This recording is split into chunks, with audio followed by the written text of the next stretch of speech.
All right, guys. Looks like my prediction about Cloud9 versus 100 Thieves was correct.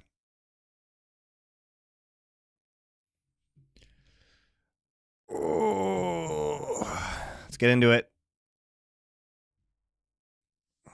Cohesive. So they are very different in the way they approach the game, and even though they are Thing is, 100 Thieves was always going to be a little bit fraudulent, guys. Their macro was not great. second place and Cloud9 is third place. And playoffs are a very different beast, obviously. So I'm expecting a very competitive series. All right, as we get into draft, let's just go ahead and make sure we're caught up on a couple of things. The lounge did mention it, but we are still on 14.5. Thank you, Washed Up 222, for your resubscription. I appreciate that. He's still going to be really, really strong, but he's not going to be in that absolute broken tier anymore. Colorado got a Nivea ulted, so I'm here instead. Yeah, it was a big blizzard. I guess maybe his flight was canceled back to Colorado. Enjoy 100 scrims. Empire. 100 Thieves was so fraudulent being in second place. Ridiculous. Gives you not only like a control point in mid, but also incredible team fight prowess. Callista for the pushing 15 inches of snow. Where are you? Are you in Colorado? Ari against the Quid. You never want to let River have bye ever, especially if JoJo's going to be going towards an Akali again. Oh my God, Steve Keefe. Thank you for your YouTube membership. Do I already know the results? Yes, I do. This is an analysis stream, guys. It's not. I'm not here to be surprised by results. But I haven't seen the games. The loser of each game will get to select sides for that game. So to start things off, we have 100 Thieves. God, do I love Monty. I love Monty too. Monty number one. All right, we're going to first pick Nautilus. That gives up Senna, Tom Kench. The Vi's already banned. Bummer. Could have baited them into the Vi pick potentially, but they are going to take Smolder. So we're off for a... We're up for a scale off in the bottom lane. Okay, Talia taking that away from Quid. Little bit surprised. I have to say, guys, I'm a little bit surprised they didn't take Talia here instead of the Aatrox. These motherfuckers think they're T1. Trying to blind Aatrox and have their top laner carry. Kano Renekton.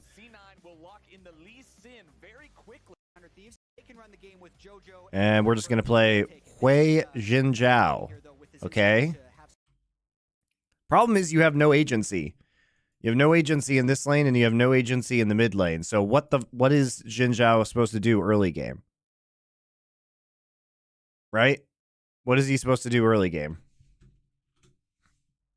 Some power for River.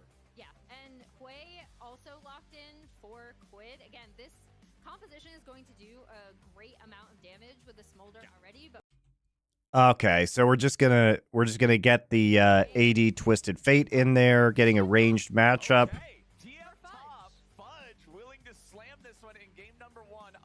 Seems pretty good for old Cloud9 here.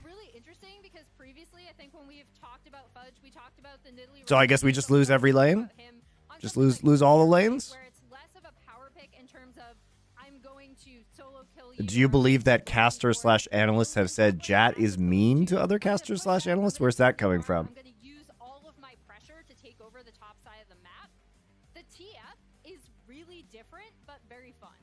This is a very one-directional team comp, I'd say, from both sides. Oh boy, my lunch is here. Come get it in a minute. All right. I mean, it seems like Cloud9 is just going to win all lanes and have a lot more map agency, especially once post 6 with Twisted Fate ult. I'm not sure what Jinzhao is going to do. Like, he basically has to commit to top side in order for this to work. So if Blabber covers top, I think it's pretty good. You can also dive Smolder with Talia Lee Sin post 6. I mean, to me, this feels very good for Cloud9. Shutting down Smolder.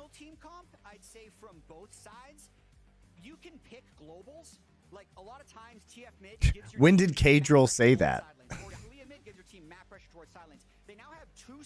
laners whose ultimate is devoted to moving, not to team fighting. So we have an even bigger disparity in the team composition's power, where 100 Thieves, if they can group up and make it a control game Today. if Cloud9 Whoa, can drama. open early games, Because I think where C9 can take advantage of 100 Thieves, as much as we've talked about how smart River's early game pathing has been in terms of getting his lanes ahead, it is around those objectives, and Senna is so great if you end up... Jat is really and just then keeping very sides self-involved depending on how and the obsessed with early game Jat. pathing goes. So All right, let's rock and roll. Game number 1 in this best of I don't know if he's never been outright mean to me, but I mean, he's one of the last people I would trust with my life. C9, some surprises of their own, but mostly it's people wondering, hey, where's this super team that we were promised? Regular season can only tell you so much, though. Best of ones, it's shorter because we have fewer teams overall. Now it's kind of time for us to jump in there and see who's the real deal. Golden Glue, the 100 Thieves coach, you can see his tweet right there. Playoffs, right? That, to your point, is absolutely what matters. And I want to go a little bit... I just don't think Jat is a very good team player, frankly. And you can only trust him to have his own interests at heart. He will never do anything for anybody selflessly. That's my take. That being second place in the regular season is very hard. That's not something you can just coin flip your way to, best or ones or not. It's very hard. However, it pales in comparison to playoff accomplishments. So, yes, 100 Thieves is 10-4. The monetization changes for esports. I mean, I might do a video on that. It's really a nothing burger, guys. Because like it depends on what content they actually release for digital sales. And they haven't announced anything. Still. They just keep promising vaguely that it's going to come in the future. All right. So we're just going to walk up here. Between these two teams, but if 100 Thieves actually take down Cloud9 here in that best of 5, that's where they can really get to prove themselves. Yeah, and I think when we're talking about the definition of fraud, can I just say, like, 100 Thieves have won too many regular season games, guys. Like, they're not fraudulent in that they are promising something that they're not delivering on, right? So, sorry, that's been bothering me, you know? No, it's all good. That's what it's the early games. If you're promising something that you're not delivering, it's actually more accurate for Cloud9 so far.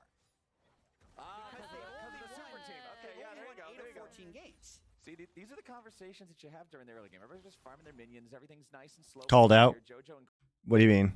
Bothering me, you know? no, it's all good. That's what it's the early games. If you're promising something that you're not delivering, it's actually more accurate for Cloud9 so far. Because of the super team. Okay, yeah, there you go. There you go. 14 games. See, these are the conversations that you have during the early game. Everybody's just farming their minions. Everything's nice and slow paced here. JoJo and Quid will just keep trading back and forth ever so. Last Free Nation started the fraudulent trend. Of course we did. The farm right now is the top lane, but both junglers hanging around in mid. Nice seismic shove coming out, and Quid is dead. It's first blood over to JoJo. And that is exactly why Cloud9 picked the Lee Sin Talia. They wanted to win the 2v2 there, and they catch Quid with the skill shot. Both junglers knew that was a big deal. Both junglers knew that wave needed to crack. Everybody's just farming their minions. Everything's nice and slow paced here. JoJo and Quid will just keep trading back. The super team. Okay, yeah, there you go. There you go. Why is Blabber so low after... Why is Blabber so low after 3 camps? It's a little weird. It's like 50% HP. Biggest difference you can see across the board in terms of farm right now is the top lane, but both junglers hanging. Quid literally just gets WE'd straight into Lee Sin EQ flash. All right. Okay. It's just free. And they catch Quid with the skill shot. Both junglers knew that was a big deal. Both junglers knew that wave needed to crash. JoJo and Blabber are the ones who executed. All right. I mean, like, you have to know Lee Sin is there. That's the correct timing for if he does 3 camps and comes mid. Good job. That's what I want to see in the all chat. JoJo getting in there, talking his smack. Let's see it here again. Yeah, and I mean, I think, again, to Jat's point, this is exactly why you pick it, right? You want to get ahead early. As soon as JoJo gets that flick, Blabber is in there. Quid goes It's just down. free. That sets up this mid lane so well for JoJo. And I really liked, too, how Blabber marks his opponent with the Sonic Wave, but then flashes for Tempest Cripple, knowing that Quid's going to try to flash away to escape anyway. Is Aatrox into TF hard losing? Seems like it'd be. No, I think it's probably all right. You probably get pushed in. I mean, you get pushed in, but you have a lot of all-in potential. But it requires, I think, your jungler to come up there. Because otherwise, if you try and go in and hit a bunch of Qs, I think the pick a card, the gold card should basically just stop you. Plus, you're playing into double movement summoners because Fudge doesn't have to take TP because he has the TP as his ult. So he can kite you really easily. So it puts River and 100 Thieves in an extremely vulnerable early game position here because all three of their lanes are in danger of being pushed in, and that allows Blabber to go wherever he wants. So as we're looking at our tri-lane view here, and you mentioned how top lane is going to be that range versus melee matchup, it can be kind of suffocating to play into something like the TF. I actually want to take a look. We have a comparison between Sniper and Fudge in both of their first splits, because I think both of Like, I don't think you can actively use pick a card in this lane because you have to save it in case he all-ins you. So I think you just gotta push him into turret. But they can also sometimes play it a little bit too hard, get a little bit too hypey about it, and you can see. I guess he's just using it for blue card for mana and wave clear. Solo kill for Sniper though. This kid is the solo kill king, man. Yeah, and I think the big thing that I really like about Sniper and has kind of defined his entry into the LCS has definitely been how willing he is to go for the 1v1, like even sacrificing his lane at times to be able to as Quid? I think he's dead. Oh, Yep. Jojo Pune. been What the fuck? Early game. just 8 of 14 games. I like how Quid also wastes his flash here on this gank, so that now he just has no flash. But they can also sometimes kill. he is to go for the 1v1, like So he just gets hit by a million WEs, and he's gonna get killed by Q. Oh, Jojo Pune with a solo kill in mid lane. Jesus fucking Christ, dude. 5.5 minutes into the game. All right, forget about top lane. C9, not only did they get that solo kill in mid, but Blabber had started up this early Drake, so they'll have Prio on Drake stacking as well. Quid actually grieving. You can't use your flash on that first gank. You're just too vulnerable afterwards. So he just loses an entire wave into the turret. He's down like 2 waves now. You never know whether or not he's been in their head or not, but this right after that second solo kill. I guess he did get most of that wave in the end. Was able to walk it back, but still really rough. Yeah, he already has Lee Q on him when he flashes, I know. And Blabber played it correctly, which is to flash EQ him, and then in case he flashes Q2 for Lee Sin, right? But it's actually just amplified right now. They got the flash off of Quid. He lands yet another seismic shove, and because he's cleared the minion wave with Fade Rush, Quid is actually just completely caught out. That's a situation where Quid needs to let that entire wave crash. He needs to let Jojo hit level 6 and be a little bit more passive. I think they were trying to set up a gank with River, but he just got caught by the skill shot once again, and it goes from bad to worse for Quid. Yeah, and in terms of objectives, it looks like we might see a little scrap around Grub. Hold on, Blabber is about to die to the spiraling despair, and it's Quid picking it up. What the fuck? Worse for Quid. Yeah, and in terms of objectives, it looks like we might see He literally just face checks a brush. All right.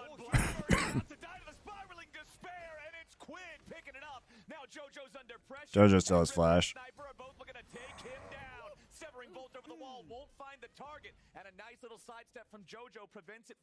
Okay, well, not sure why we had to do face check that brush. Yeah, that's such an important contest for them too, because like I said, it also stops this kind of grub stacking that you can do with Senna and then do that kind of lane swap with her. That's one of her flexibilities as we're fighting in bot lane now too. Nicely done. There we go. Ayla finding the dredge line on Vulcan, locking him down underneath the turret, back up in the top side. Okay, ghost used by Fudge. Already one grub for 100 Thieves. Blabber's back, baby. Blabber wants to contest it. He'll walk up. He smites at the very end of the health bar just to guarantee that he can secure it away. Okay, you only need the one of them. Sure they don't get all 3. No 6 grubs for either team. Still a 1.3 thousand gold lead for Cloud9. But that type of recovery is very necessary for 100 Thieves. They don't need to win early game to win this game. They need to survive early game to win this game. And getting that kill and that grub is big. If they can go for the flashless JoJo, it's huge. Oh, JoJo, man. One chillin'. Thank you for the 2 gift subs. That's very nice of you. Would knock him up, but River doesn't have enough to guarantee the CC. Now Sniper's gonna get ganked by looking good. Oh, JoJo, man.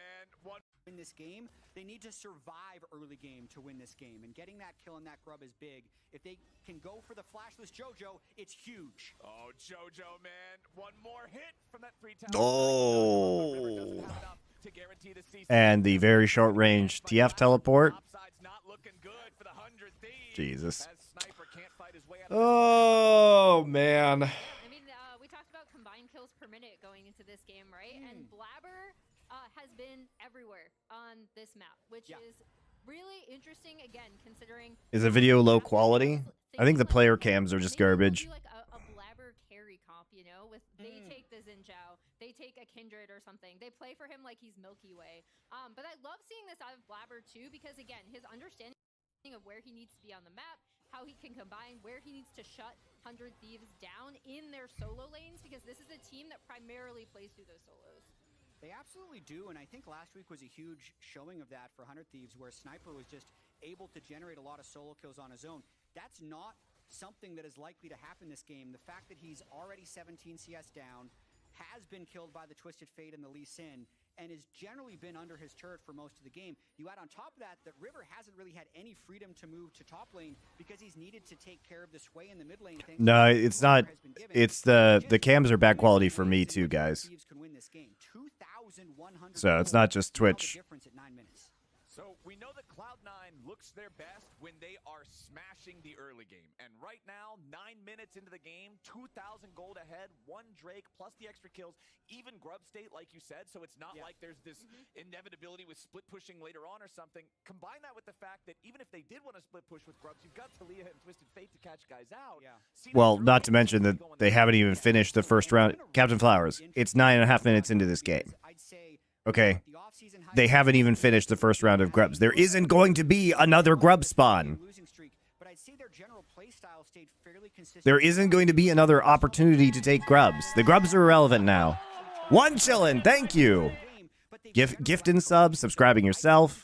Appreciate it. But I think it's still yet to be seen if they can pilot this team composition to victory cleanly. That's actually why I kind of really like the Grub contest as we see River. I love this. He's just gonna take the Grubs so that there's no chance, like literally too late to get more Grubs now. Useless Grub take. Alright, he's dead. With say like a Lucian lane, right? It's kind of transferring that pressure and making the most of it in the mid game around the map.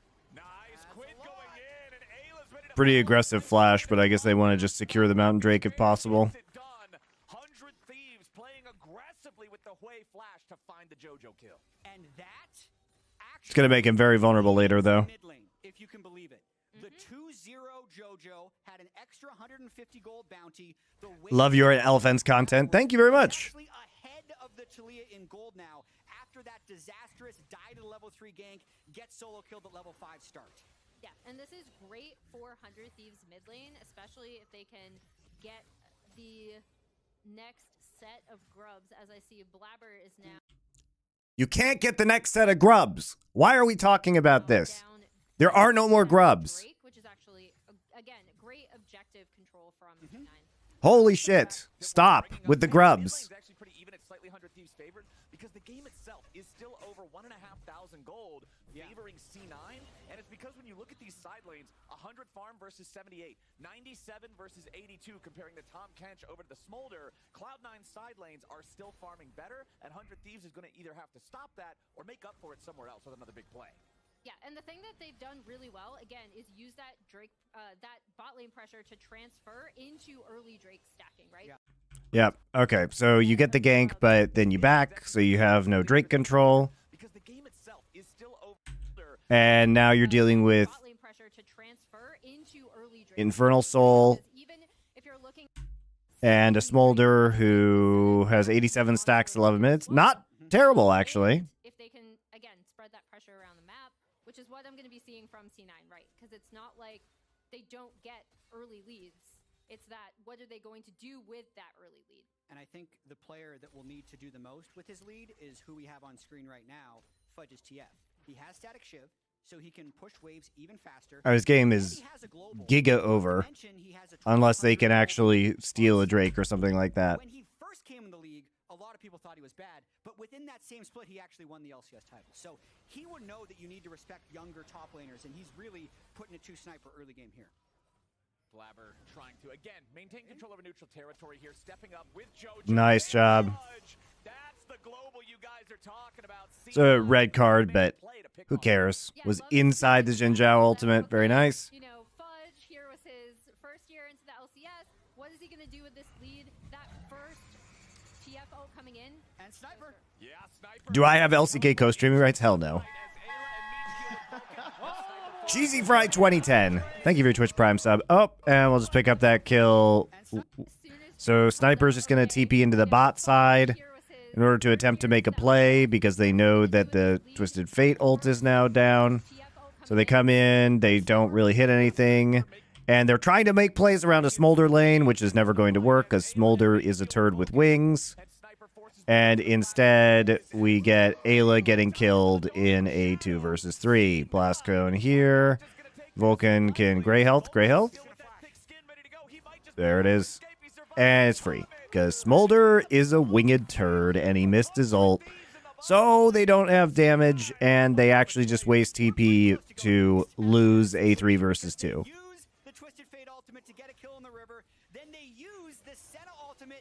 Jesus Christ, dude. Jesus Christ. That just goes from bad to worse for 100 Thieves because they get 3v1 ganked and then they do their own 3v2 gank but lose both sides. What a sequence by C9. Yeah, and now Sniper's going to have to walk back to this lane. He's not going to be able to catch most or some of this wave up top. Yep. Yep. Okay, so Tom Kench has Knight's Vow. He recalls, gets Knight's Vow.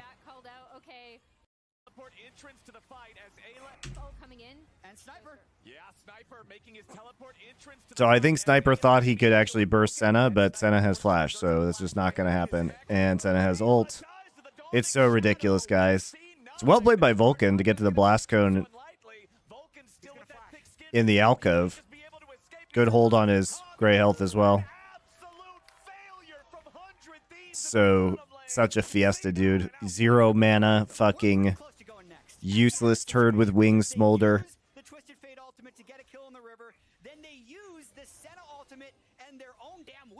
To win the 2v3 in the bottom lane, that just goes from bad to worse for 100 Thieves because they get 3. So now we have Knight's Vow, so like Senna's never going to die. Both sides. What a sequence. I mean, this game is giga over. Cheers from Finland. Oh, I want to go to Finland. Get to a sauna. That sounds great. Jump in some snow afterwards. The dream.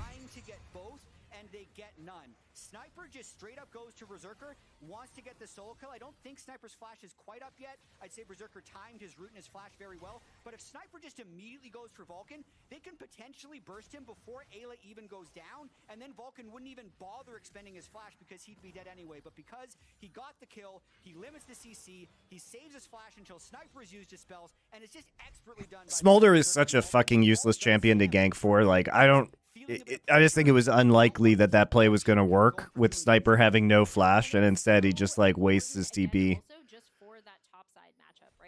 All right, 1 minute 30 till Infernal Drake.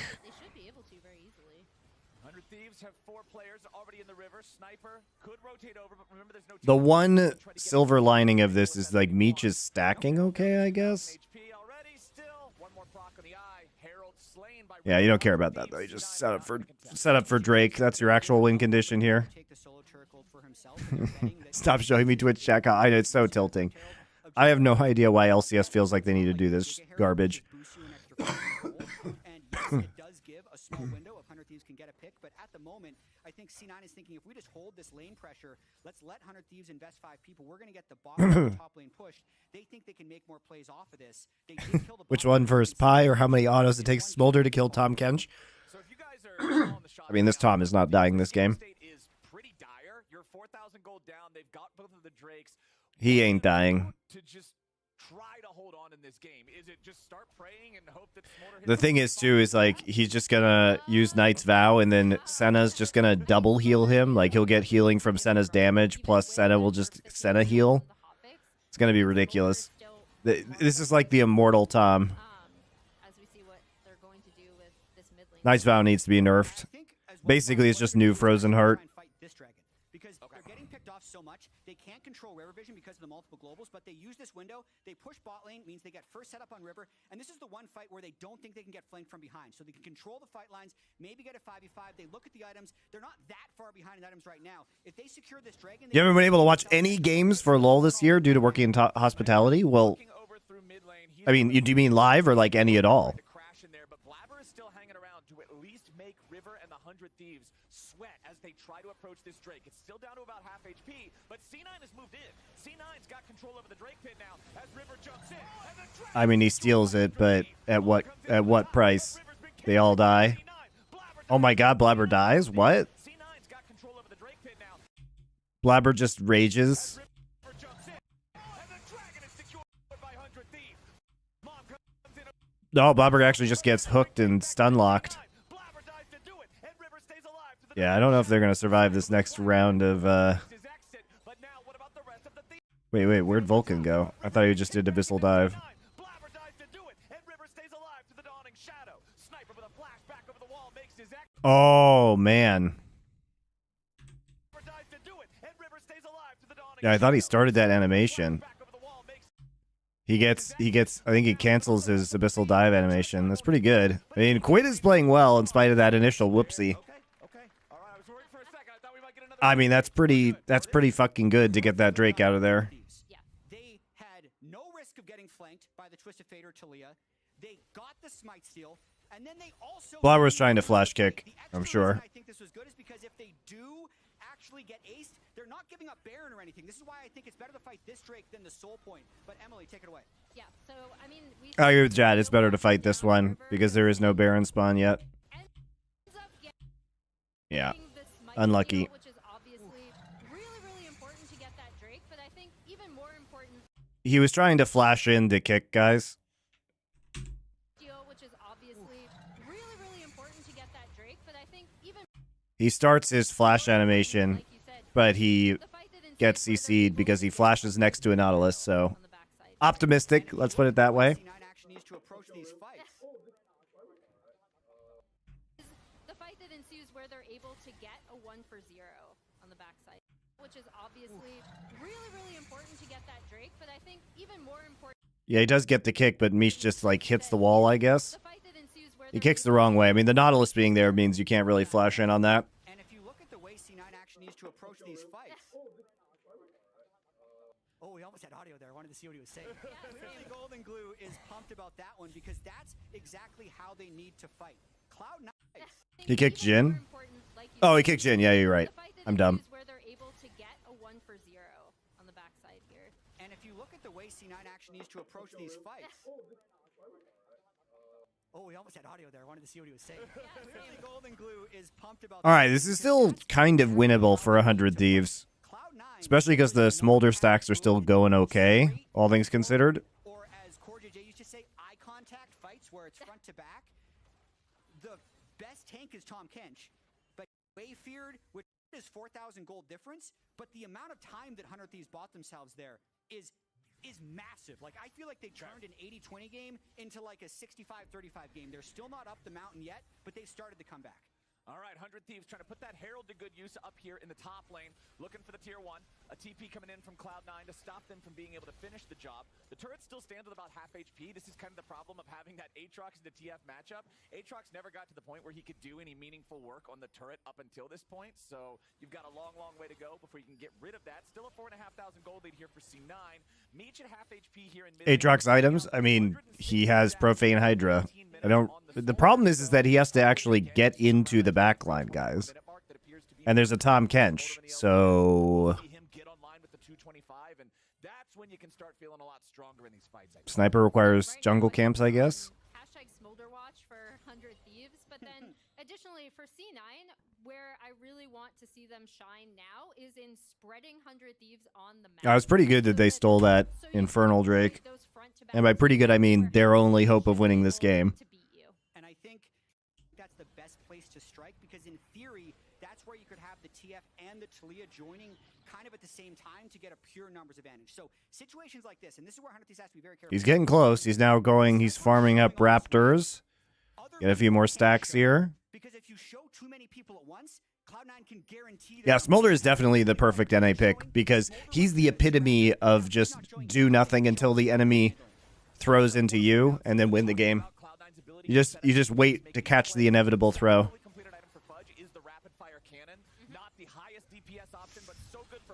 Jojo flashing away from the severing bolt as River needed a little bit more distance to catch up to him there. The phase rush doing so much work. The highest DPS option, but so good for playmaking. Jojo flashing away from the severing bolt as River. He also gets the speed buff from the Cinder. Phase rush doing so much work to get Taliyah away from the pursuing Xin Zhao. Yeah, and then as we see Fudge continuing to push out this top. Can you imagine Jinhair's win-loss if they had Smolder? I know.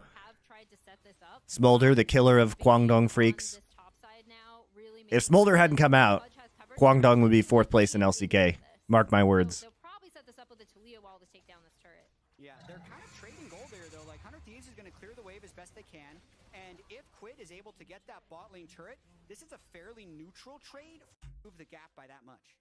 It's all about the minion wave. Just get it shoved up. Be ready to answer into that tier 1 turret. But here comes 100 Thieves. A-Lane going to find the dredge line, but River's here in the front with the crescent sweep as soon as the fight starts. Okay. Well, how did Hui get into the front line there? Oh, Blabber. Did Blabber just kick him? Yep. He literally Q2, W hopped, kick flash. Nice play by Blabber. They get baited in because Devour's there. And look at that. Fudge just TPs in gold cards. That's a great play, guys. That's really good synergy between Blabber and Fudge. That's a really good, I mean, because his TF is level 2 ult, so he's able to actually... Perfect. Perfect. Super nice fight by Cloud9. Blabber does it, and now they're going to turn for Baron. I don't know if they actually... Forcing a fight when your Smolder is 192 stacks is a decision. Yeah, I mean, why are we forcing this fight? Like, look at the game sake. This is what I'm talking about with 100 Thieves. Why do we need to fight right now? Okay? We have 192 stacks. This Drake is coming up. Is this Drake soul? No, it's not. It's soul point. Why don't... We 100 Thieves. You literally got the Drake earlier so that you wouldn't be in a position where you had to fight for this Drake, right? So you could get your stacks, so if you lose a fight, you don't just give up Baron, right? That was the whole point of stealing the 3rd Drake. That was the whole point. So why the fuck are we trying to make a TP play when we know that TF ult is up, and we know that Tom Kench ult is up? Is actually just fucking trolling. This is macro trolling. All right, so now he has to use flash. By the way, does Sniper even get into this fight? Fuck no. It's a great play by Blabber. Really big credit to Blabber and Fudge. It's not really nicely done by them, right? But what the fuck? We just wasted TP. Again, Sniper's TP usage is F tier. Now they're going to turn for Baron. I don't know if they actually had eyes on that TP, but they made... And now we just give up Baron. Before 100 Thieves can make the flank happen. The hook missed, Blabber's kick landed, and they're going straight for this Baron, but 4v5 and 100 Thieves doesn't want to give it up. That's a weird wall. Okay, just turn. Just turn. Just turn. Just turn. Just turn. Don't let River in there. He has no ults. Just kill him. Okay. Just kill them all. Just kill them. Okay. Jesus Christ. All right. Well, okay. So now you just lose everything. Now you lose the Infernal Drake. Now you lose the Baron. Now you probably lose your mid turret. Well, not yet. People are going to recall, get some items, push out top wave. So it starts with this team fight in mid. Obviously, Sniper wants to come through with the TP, but he is too far away. And so as soon as they're able, Blabber's able to get that kick. Oh my god. Ayla. In mid, obviously Sniper Ayla, did you ult? I'm sorry, did you ult Berserker? No, you ulted Tom Kench after he devoured. No. Who did he ult? Who did he ult? I think he ulted Senna. Which is like a crime. You first pick Nautilus, and then you play into Tom Kench Senna. And you just don't care when Tom Kench's ult is up? Or, I mean, it's hard to tell, but he also just could have ulted Tom Kench, which is just also terrible. So, like, he could have been like, oh, we forced a devour. Now my ult is actually useful, and just held on to it. Fish Stall, thank you for your Twitch Prime sub. Gonna talk about the Riot article on SI? Oh, yeah, obviously. I mean, the thing is, it's just nothing, guys. It literally is a fucking nothing burger. John Needham is the best at using a lot of words to say absolutely nothing that I've ever seen. He did this last year too.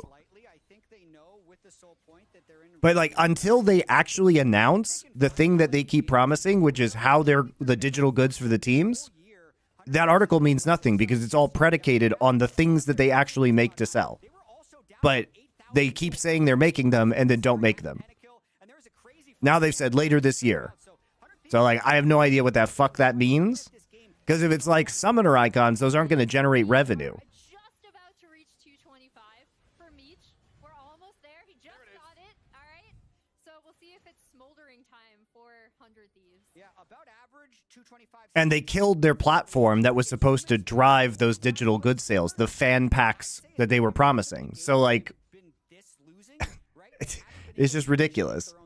They haven't been first on to waves, so Meech has done a pretty good job of getting the stacks. What he doesn't have is items. Stacks are one thing, but you need your Q to...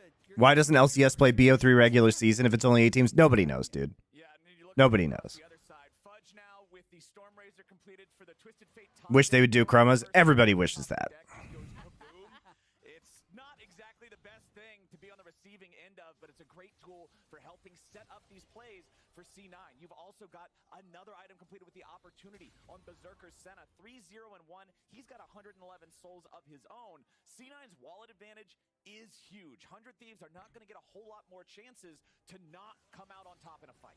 If C9 group Dude, 100 Thieves should just never play Smolder. otherwise they're in good spot. River here on the start. Like, they actually just don't know how to make macro decisions without fighting. So, like, giving them a champ that they can't fight with, they tried to make a play in the bot side, couldn't fight there. They try and make a play in the mid lane, couldn't fight there. They absolutely should not be playing Smolder. Ever. Because they as a team just take every fight. The side lane farm, right? Yeah. Like, he got that bot side turret. He ended up getting top side turret. So he's not in a bad spot in relation And Sniper's to, dead. as we see, Sniper is going to get caught out top side. I want to talk about bad spots. Yeah, it's this guy. That's a bad spot. Unlucky. It's a bad game for him too.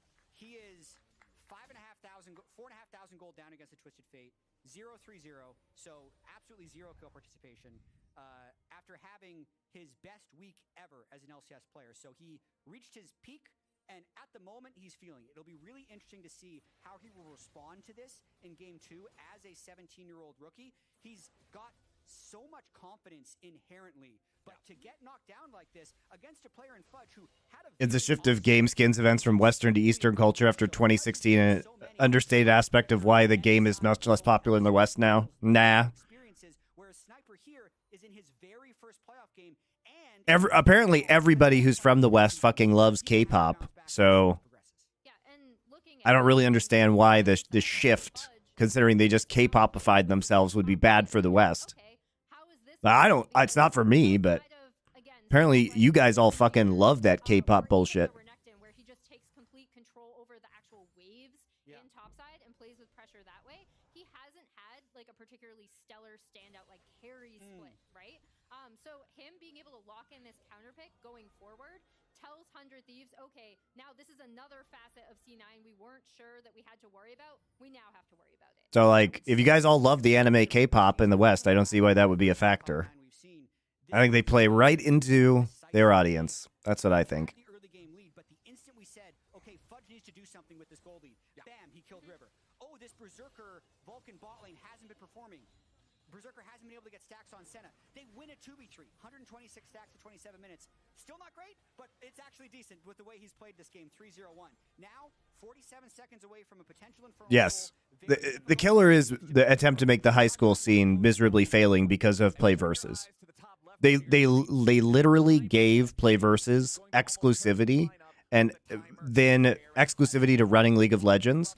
And then their dumbass CEO just treated it like a protection racket, tried to shake down high schools for money. Spoiler, they don't have money.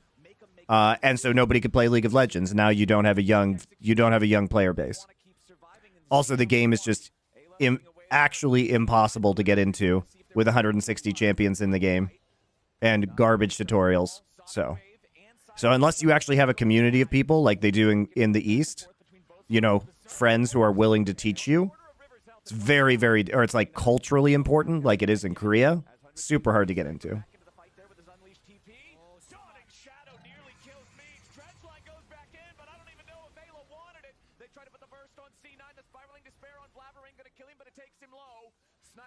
Now we just get Soul. Okay.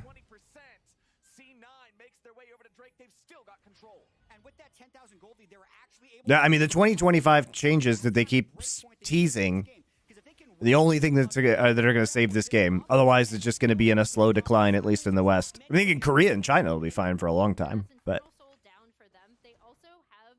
I mean, I don't really care. Like, I'm not going to shed any tears if LCS dies.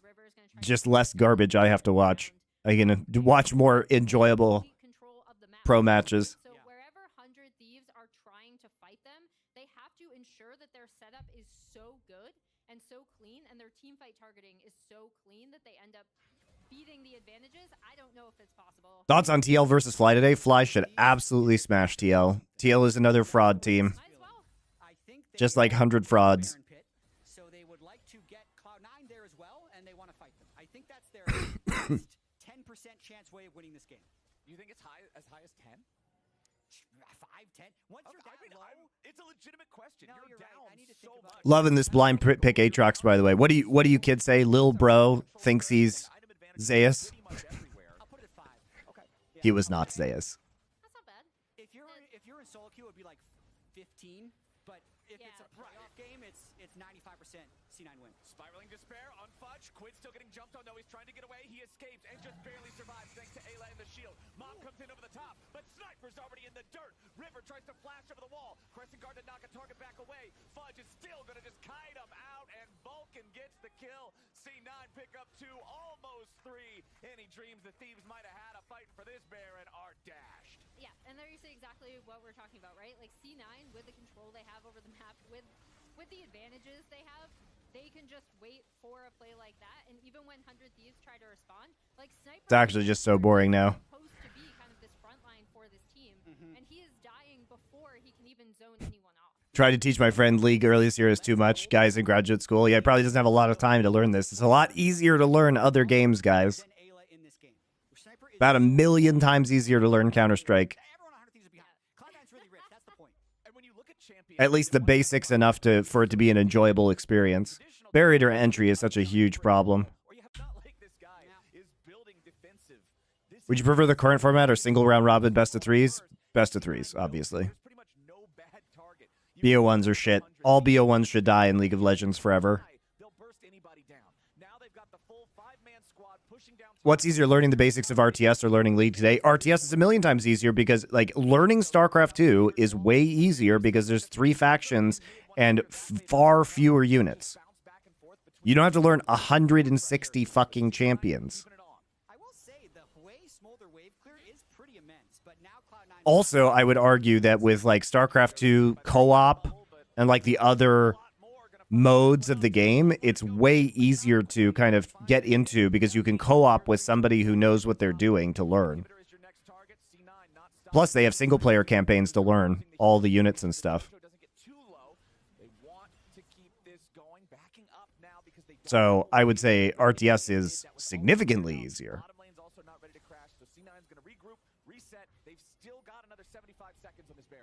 Yeah, and even you see there, even if they're not going. If Riot stopped making new champs, do you think the game would die? I think their income would die. The problem with Valorant, because Valorant's going to hit this eventually, guys, where they just continue to make more and more bullshit agents, and the game gets harder and harder to learn. It's that every Riot monetization model depends on them infinitely releasing new characters, whereas Counter-Strike, you just make new fucking skins and print money on crates without making the game more complicated. I think it's a mistake if you want a long-term competitive healthy game to tie monetization to competitive content as opposed to aesthetic content.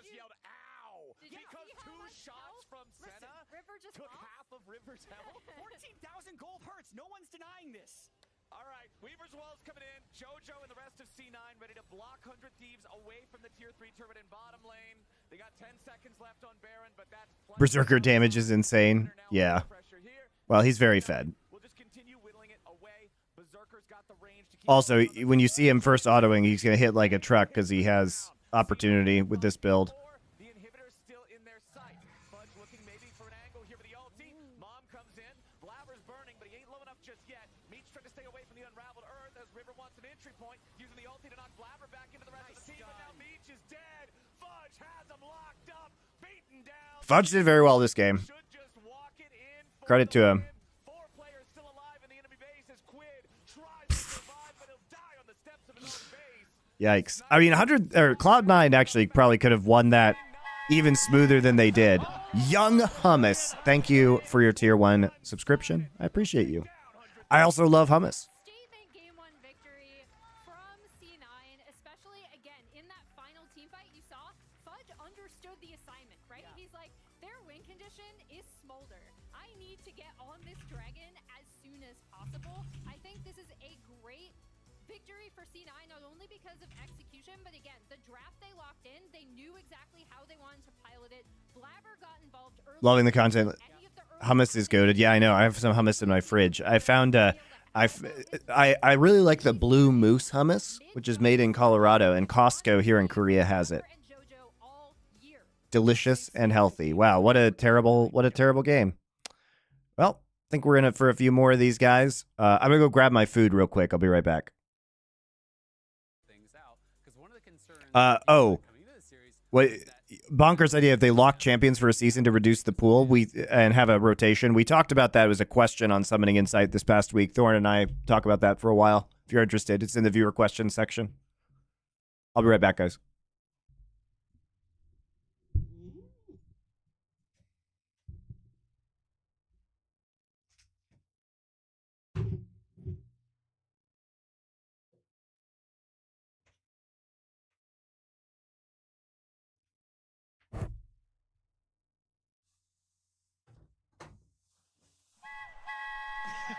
All aboard the Korean hype train.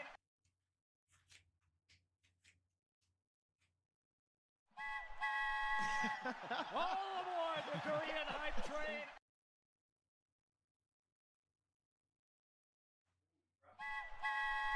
All aboard the Korean hype train.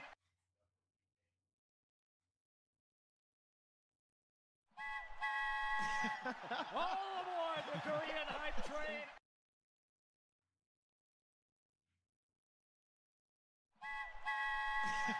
All aboard the Korean hype train.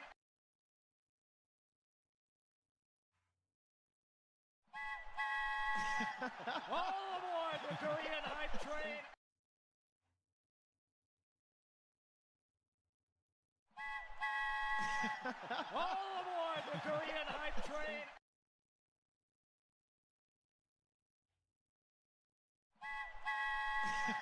All aboard the Korean hype train.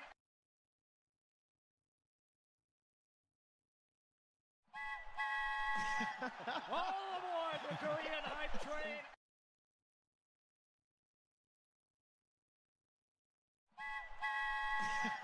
All aboard the Korean hype train.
Got some Donkatsu guys.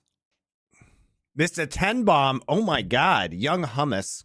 Anonymous Gifter. Wow, thanks for the 10 community subs. Sorry I missed that. Anonymous Gifter. I mean, I didn't really miss it because I'm right here right now.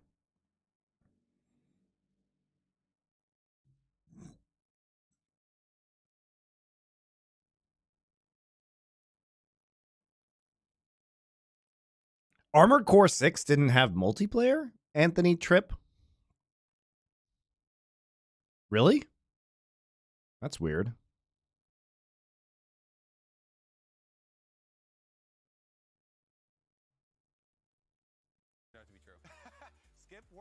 How likely is he quick shot in any LFN content in the future?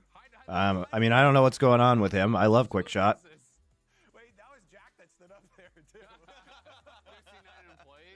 like, wait 1 second here. These are your guys, get him. I mean, he might be in, like, Riot prison right now. Because he hasn't announced that he's not working for Riot, so he was a full-time employee, so I don't imagine he could be on LFN content. Two picks that are actually being left up right now from 100 Thieves. They have to decide between the Nico ban or the Oriana ban, with Twisted Fate now going into the bench. Like, I guess the idea is that, you know, JoJo played so well on Leah pick that they really wouldn't care that much if he were to go towards the Oriana. Havoc 1693 June. Thank you for the gift sub. You guys are very generous. Very generous indeed. Appropriately generous. I mean, I deserve it, but Riot employees can't go on LFN. I mean, I don't know if because he's an employee, they would have to like approve of his appearances, which I don't know if that would happen or not. So definitely a big change up already in draft. And in the last patch, already got the buffs that people just started being really confident again, blind picking it. Yeah. It's just risen as a premier mid lane blind pick. Oh no, it's Lucian Nami. Cloud9 fans. There we go. Cloud9 fans are shaking in their boots. Jack Shot 3 gets the gifted sub. Jack Shot, dude. When I was a teenager and I was playing Final Fantasy X, I probably played 100 hours of Blitzball. No joke. That game was so fun.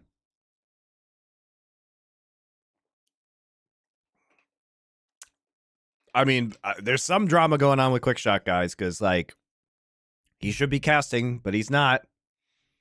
So, not sure why Riot put him in jail because of that social media shit that happened during Worlds, but, like, it's crazy that he's not out yet. Wasn't even his fault. That's some bullshit.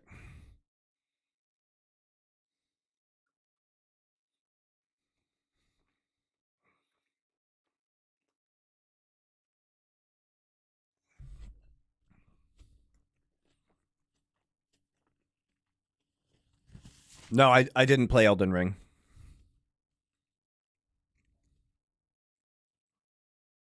I mean, he didn't say anything during... Guys, you can figure it out. I'm not going to talk about it. He didn't say anything on social media. He's very innocent in what happened. Actually, really like their last Lucian game, so I'm going to give them that one, and it's going to be something they're done. It's quite good. With Berserker dashing and killing himself and almost losing them the game in the base? I remember only the lanes. The other, how about the other one where he was like 0-0-0 until the last fight? We got some Lucianators up here. Yeah, it's garbage. And they picked it again, and everyone hates when Cloud9 plays this. But they also got JoJo's Nico with it, which saved All right. them about 7 different times with games. I've successfully shoved some food in my craw. My craw has been filled. So now it's time to talk about this game. All right. Lucian Nami. This is the classic response. We saw this in Genji versus T1. Aphelios Lulu is back. Does do pretty well into this lane. Prevents a lot of that pressure coming down.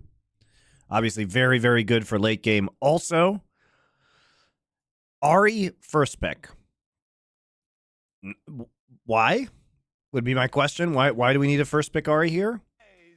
Is this such a contested pick in the current meta? They're banning Smolder from themselves. Very good. Not early picking the Aatrox. Now we're on the second round's bans. Jin Zhao. Renekton. Nocturne, because they don't want Nocturne Nico. And this is a combo that C9 does like, and Blabber is definitely a Nocturne player. They're also banning the top lane Jace here from Fudge, so they're trying to take away ranged matchup and force Sniper into a melee matchup. Wukong Nico, huge amounts of engage and AoE CC. Also backline access to kill Aphelios. Okay, so we're going to take that. Okay, we're blinding Aatrox again because we have to blind something. Nar? Nar? Jax. Okay. The amount of AoE crowd control is bonkers on Cloud9's composition. It can help River as well. It's a Blabber pick as well, right? So it's kind of picking one of his comfort picks against him. It does really good job in answering some of this hard engage, this AoE engage as well, to be able to kind of deny that initial first kill through the Nico ultimate. The Wukong. Another terrible game for Aatrox. Yeah, how is he supposed to do anything? He's just going to get chain CC'd until he dies. Kind of priority again on the side lane, Ras. I like it, at least if with how well they're Yeah. playing towards him now. He's literally just going to get stunned and knocked up a bazillion times. Also, Kindred is going to have the same experience. You have to invade the Wukong. Maybe he can pull off some kind of power invading. It's really interesting for 2 reasons from 100 Thieves. One, we've not really seen them play that way around River when he's carrying. Being to Elden Ring, clearly inspired by Nibelungen Lied and other European mythology. Yeah, I've never played any of those Souls games, ever. As we're waiting for the players to get into the PvP of the game, we're going to go toss things down to Mrs. Chim Chim and her interview with Golden Glue. Who's this who doesn't have her mic on?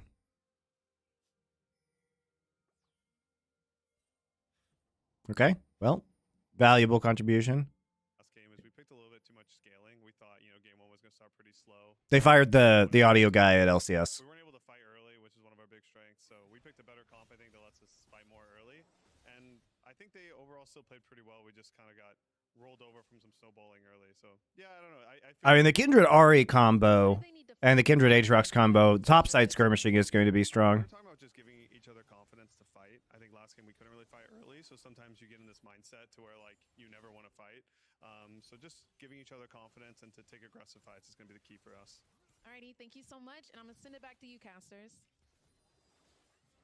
The one thing I'm worried about along those lines with what Golden Glue's talking about, being able to take fights where you want them, the difference in go buttons between these compositions. I'm looking at 100 Thieves, you got Aatrox, you got Kindred, you know, there might be a couple tools to try to set up a pick here, but when you compare that to the engage power of Wukong and Nami Waves and Nico, C9 seems to have a lot more tools at their disposal. Yeah, and I think the performance that C9 put on in game 1 is quite encouraging. Like, if you were to watch a preseason power ranking video and then watch game 1 of this playoff series, you'd think nothing was amiss.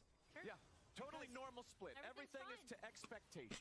Exactly, but and that's what 100 Thieves has to bounce back from, because they've elevated themselves so much with their 10-4 regular season and their number 2 seed, and they need to get back to, as Golden Glue said, the team that fights a lot. They led the league in combined kills per minute. It was actually Okay, here we go. It's the 12 CS 3 camp. Jungle in mid again. Same shit that happened last game. Charm misses. Charm not hitting there means JoJo won't be completely locked down. The River getting some Why the fuck are we... I mean, I guess we got his flash. I'm impressed by that. We'll see if he gives the window. Well, the Charm not hitting there means JoJo won't be completely locked down. The River getting some nice damage here with this gang. JoJo flashes away. I'm surprised they went for that after Charm missed. Well, Blabber can go bot now. Meech is dead. Meech still trying to escape. Might be dead. Yeah, Blabber's just going to dash forward there with a clone. Easy first round for the Cloud9 jungler. Yeah, smart of Meech not to use flash. He was definitely dead there. Blabber could have followed flash queued. Higher wave in, and is now going to start dirty farming on the top side. Fudge is really good at playing around leads like this. They should be able to take a lot of top side advantage and be able to track River even better. But watching River's Kindred is so interesting. Because he typically plays for his lane. Watching Nerd Legion and Bangers only for peak Monty efficiency. Wow. Yeah, and Blabber plays a ton of Kindred. So Nerd Legion this week is going to be on Dune 2. the team is going to want to Should be out soon, I would think. River has been known to sometimes skip The Jax proxy. Yeah, well, I mean, you gank it level 3 like that, and it provides your laners a lot of agency elsewhere on the map. You know what I mean? If as a jungler you show yourself, allows your top laner to, or the enemy top laner to proxy. If he waits a little bit, he might be able to get a mark spun on this next crab, but overall, a very good early game from Cloud9. And I like how aggressively JoJo wants to play this lane, specifically because he knows Ahri has exactly one hard CC. It goes in a line and it stops at one target, and it's very easy to just use the Nico clone and say no. Yeah, and again, we see Quid takes a bad trade because he's walking up to get cannon. they were able to get that ward down thanks to Fudge. I just skipped the Blue Eye Samurai episode and watched the show first. Dude, that show is fucking great. You like how JoJo's been playing aggressively. Probably my favorite show Blabber has been playing. that I've seen this year. Really like what he's done for his lanes as he's gonna catch out River on. Who is your personal Lisan Al Gaib? Isn't it Milky Way? Dude, I fucking love those memes. They're so funny. Force the Kindred back over the wall. Meech and Ayla stuck underneath their turret right now. Meech only 300 HP left on Can you explain why proxying is so much better than last sitting in lane? Because you can just go behind the turret, and therefore the wave is guaranteed to crash, which fucks up your opponent's CS. Also gives you better free recall timings. So, for example, here, you know, because it was pushed up, Fudge was able to do a cheater recall where he just gets items, doesn't have to use TP, and gets back in lane, and then now he can dominate in lane even harder. Like, his mid laner absorbs the first gank, which allows Blabber to pick up first blood. You've been holding on watching Blue Eye Samurai? Dude, that's a mistake. That show is so good. Hold on, River with the flash over the wall, just going right after JoJo. Nice job. Nice punish on no flash on JoJo. So they are actually skirmishing well around the mid lane. This is what they had to do. Gives up. But they still are a 1,000 gold deficit because the bot lane is getting pooped on. JoJo had absolutely been And top lane is also at a CS advantage. in this game because Blabber got first blood, Blabber stole 2 camps, Blabber got the grubs, but because River now actually got the kill on a JoJo, he's okay in the game, and that is actually kind of a perfect encapsulation of River versus Blabber. Blabber takes the more efficient, somewhat guaranteed plays. River is willing to go all out and just keep trying, and over time, he actually makes it work. Yeah, as we see River coming down on this bot side. Next SI is on Tuesday. Credit C9 for Giant fan of foreplay. going to be not just this Thanks. season, Yeah, I don't know how we get viewership higher on that. I know you guys who like the culture content to success because really like it. you And I think the content's extremely good. as we see River still have Might be biased. seeing if he It has been our fastest growing channel, so there's that. But yeah, we need to figure out ways to kind of get it in front of more people. Is in Fudge's favor. The 1v1 for the Jax and the Aatrox. There's enough minions here to get Fudge back up to about a 10 minion lead over his opponent. These guys have been pretty much left in a vacuum the entire time, and Fudge just seems to be having a great time with it. And I'd say the C9 solo lanes are doing an extremely good job. Where the 100 Thieves solo lanes have been the strength of the team throughout the regular season, and it was one of the big ways they picked up the 10 wins. Are you going to talk about adjustments to LoL esports strategy? Yeah, we'll definitely talk about that on SI. I might make a separate video. It is yet to be good this year. So if there would be a weakness to There's a lot of bullshit in there. I'm talking to some of my team contacts right now, so I'm not going to make it quite yet. I'm just kind of gathering some more information behind the scenes. major statistical categories, and Cloud9 was actually towards the top in those. Push those two things together, and you might have Cloud9 running away with games, as they did in Game 1, and as they are potentially on pace to here in Game 2, with 3 grubs. Did I enjoy Death on the Nile with Kenneth Branagh? Yes, And it's about to be the Drake. I did. But I like Kenneth Branagh, and I like slow burn mysteries, so, and I like the cast a lot. It's pretty different from the book, but I enjoy the Poirot Branagh stuff. Because the enemy can't contest you. Blabber got the grubs for free. He's going to get the Drake for free. C9 is very happy with the first 8 minutes. We did do like Secret Invasion for Marvel stuff. We did. Look for something on top side with River here. It's hard, though. It's a flash Jax. Yeah, I mean, you might get him to use the helicopter, but after that, he's just going to fly away. Let's see if this turns into much. Nope. Counter-Strike's already ready. Forward to jump to. Flashing away. Okay, they got the flash, so that's something. But now I am going to need to see some kind of a repeat visit here in the next 5 minutes because I just don't think Sniper wins this 1v1, even if he has flash and Fudge doesn't. Yeah, probably not. They did get the gank post-teleport, so he should be able to crash this next cannon wave, deny a few minions.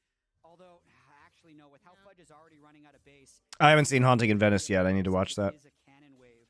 Won't give Sniper that big of an advantage. So, Sniper, who did lead the league in solo kills, yet to... Sorry, guys, this game is, like, not very exciting yet. Such a surprising rookie going up against Fudge, who actually won the entire LCS in his rookie split. And so far, Fudge has definitely had the upper hand in this matchup. Yeah, the game plan of coming in, you know, the question here is, like, remember that 100 Thieves picked blue side again in this game. And I feel like they want red side because that way at least you can counterpick for Sniper instead of just blinding Aatrox when Sniper's been... I don't know if I would say their best player because Quid has probably been their best player, but like the most high impact player, like the most variable impact player. Maybe that's a better way to put it. So I would feel like getting him counterpicks would be pretty important. Whereas Quid, like, it feels like he can just slam Talia and be fine. And what I really want to see is how they move around the mid game, right? Yeah. Lucian can be so controlling in terms of the map pressure he puts down, in terms of the kill pressure he has alongside the Nami, and I really want to see C9 take advantage of that. Blabber immediately saw that crab was in the top side with the mark. He rushes towards it, and JoJo uses his clone as a pseudo war. Blabber's a level up. Sure that River and Quid weren't going to get there in time. I mean, this is the fucking CC train right here. It's Nico, Jax, and Wukong. You're clustering? You're clustering? Seems very, very difficult. All right, Ayla's here. Vulcan's here now. For the side of C9. Nice charm from Quid. Hits the real JoJo. It's going to force them back. 100 Thieves. All right, let's give it up. So they do see that one grub is taken. So Cloud9 is just like, fuck it. A bit surprised they didn't fight that, though, but Vulcan was just a little bit later, so they would have had to at least engage with a 4v3. I'd say that charm chunk they got onto JoJo prevented an all-out fight from occurring. Berserker also kind of... Yeah, the charm was important. I agree with chat. Because he has a static shiv, and I feel like he wants that sweet plate gold for himself, but if he'd pathed out towards mid, they could have actually secured 6 grubs and maybe gotten gold later, but now they are first to bottom, and there's the teleport. TP coming in as JoJo goes for the pop blossom and the dive on mid. So Flash Wild Growth. Secured 6 grubs and maybe gotten gold later, but now they are first to bottom, and there's the teleport. Trying to get the Ahri in there on the TP. Flash Wild Growth isn't enough to save him. Trying to get Berserker, flash out, and we see Nico tank the charm, flash from Quid, more trading. Okay, he eventually dies. No mana on JoJo. Vulcan is here, trying to empower some autos. Missed. Rip.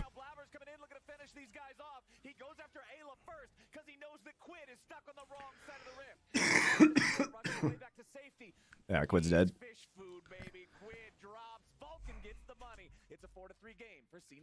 I think Quid did pretty well there. And Blabber not being there was pretty huge. You know, Blabber's on blue buff right now while they're trying to make this dive with a TP up. I mean, this is... I mean, let's be honest, guys. Blabber probably should be here with this play instead of taking blue buff, especially because they know that Quid has TP. It's a nice tank on the charm, especially because JoJo was so low on mana.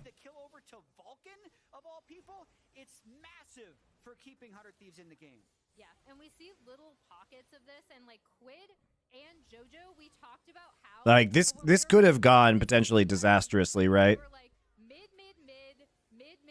It's gonna be all about mid. That's all we should talk about because these two players have been, as we see that kill goes over to Vulcan. These two players have been at their like forefront of what their teams are doing, and when it comes to those hero plays and team fights, typically it is coming from Quid or it is coming from JoJo. Which poses the interesting question, because this has been a hotly debated topic among the community so far in this split. People talking about who's the better mid laner so far in spring between Quid and JoJo. We pose the question to you now. I believe we got a poll that's about to be in a chat, or it might already be. I'm not leaving this series with like a really good opinion of Cloud9. I just think 100 Thieves is like throwing harder. But I think they're playing pretty cavalierly and dangerously in certain ways. A lot of people say River is what enables Quid to have the improvement from last split, but Quid has also made several massive individual plays. He leads the league in player of the games as well, but JoJo continues to make a big impact. And in terms of current game impact, though, it is this Lucian Nami. One quick call out. C9 is undefeated on the Lucian Nami. They were winless on the Lucian Melio, and the way this pick manifests its power is actually through things like that. You try and contest mid, you get chunked out, which now gives Cloud9 an uncontested Drake. Exactly. As soon as I saw that culling come out, that just seems to be the textbook play of what you want to do with the Lucian. The quality of these graphics is killing you. What do you mean? Power spike. You don't even need the kill, but Meech is so low now. There's no way that 100 Thieves can try to contest this second Drake. Blabber's going to pick that one up too. It's now a 2-0 Drake count for C9. And I also think when people talk about the scaling of Lucian Nami, and they say it's bad, I would say the scaling depends. Okay. It depends on what you're playing against, because nothing on 100 Thieves, in my opinion, is going to stop Berserker from being able to chunk someone to half health at any stage of the game if he stays ahead of the curve. There is very poor hard engage. There's no Nautilus that can hook him. I mean, credit to Ayla. He has been here on some of these objective takes really early, but Rocket Belts, even without Flash for JoJo PN, is going to make him super dangerous in this situation. If you're getting shot with 400 bullets from 1,500 units away, there's nothing to drain tank off of. We'll see how well 100 Thieves will be able to navigate these larger fights. We are 14 and a half minutes into the game now. Plates have fallen. Laning phase is pretty much over, which means I'm expecting some larger fights. The Herald also hanging out in the pit. There's no Drake to contest on the other side of the map, so you're not just going to get a trade. It looks like 100 Thieves might want to do something about this. Yeah, I don't think they want to walk into the Giga CC. Or if they should, right? Because C9 is 100 Thieves is not built. Their comp is not built to win the 5 versus Cloud9's fucking crazy CC wombo. Nico's in bot side. Nico has TP and flash. Nico's TPing. Oh my god, River! River, no! The betrayal! Oh my god. Look, I know Ayla doesn't deserve to be on this team, but you don't gotta do him like that.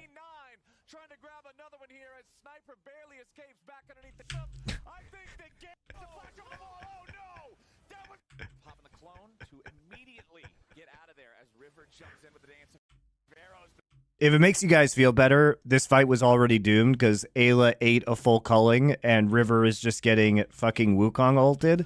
so he can't do damage. And he literally just flash autos. Comes in with the dance of arrows, but there's Berserker's calling. Ayla loses about 1/3 HP. Dude. How come he doesn't get actually moved by that? That's so weird. Oh, he's right on the edge, I think. Dude. Ayla just got fast food delivered. We led into the fight, and now JoJo's already found the pop loss. I think the Sniper just leaves. It's like, I'm out. Fuck you guys. like a blast cone. C9 trying to grab another one here as Sniper barely escapes back underneath the tier 1 turret. C9 gets 3 kills. C9. He misses the Kindred ult for Lulu as well. Ayla just got fast food delivered. We led into the fight, and now there's Berserker's calling. Ayla loses about 1/3 HP. River has to flash over the wall. Oh no! Classic playoffs River, guys. What they wanted to do. Ayla just got fast food delivered. We led into the fight, and now JoJo. The timing is so good because the Kindred ult pops while they're CC'd by Nico. So you get the cleanup right afterwards. Here as Sniper barely escapes back underneath the tier 1 turret. C9 gets 3 kills. C9 gets the Herald. C9 is not letting Aatrox back. They're going to save him for dessert. Sniper wants to clear this wave. Good luck. Objective bounties are available soon, but the only bounty they want, Sniper, baby. Fudge goes on a rampage. 8 to Jesus. C9. 4 more kills for them at the end of this fight. That could not have been worse for 100 Thieves. It gets even worse when you think about all 4 of those kills went to Fudge, right? So now they should have complete side lane control over this too. And as we take a But look, you shouldn't fight this, by the way, guys. You do not win this, okay? Like, Jax has prio. You're playing into culling. This guy is super weak. Your Aphelios is super weak. You don't actually win front-to-back 5v5s if you're 100 Thieves with this composition versus this composition. This composition is very good at skirmishing, but 5v5, no. No, not versus hard CC, hard CC, hard CC, hard CC with Tidal Wave, right? You don't win. Unless they really fuck up an ult. That's so troll, though. The fucking betrayal, man. Right into Wukong R2. Great play by JoJo. And then the flash double bubble by Vulcan. Really well played by Cloud9.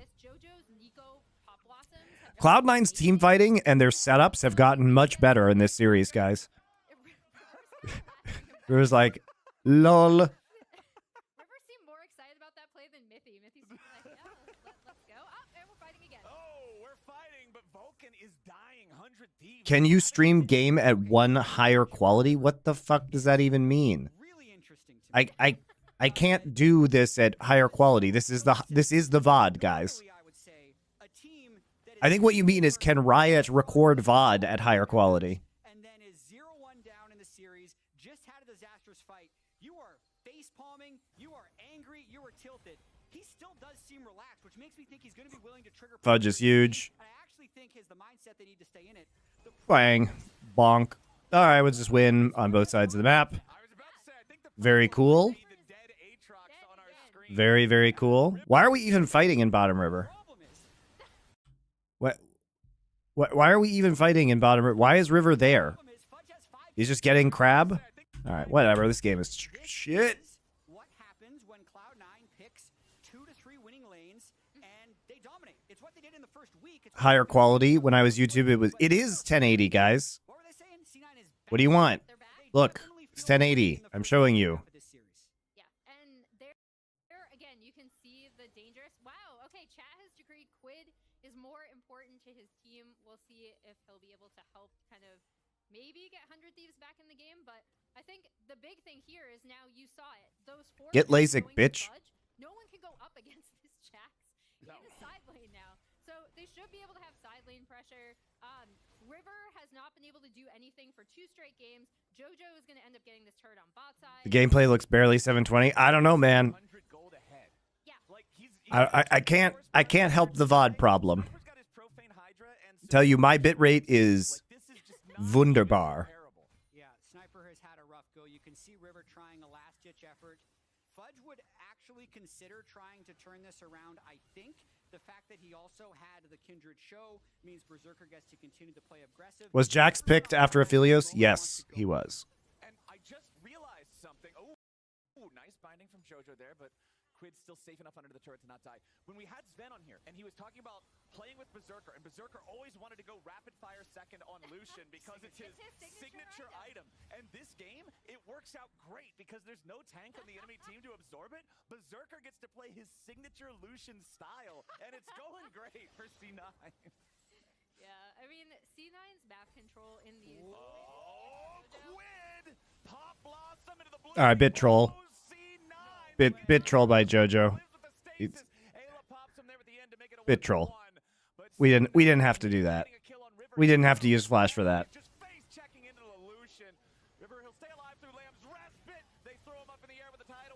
Has to flash out though.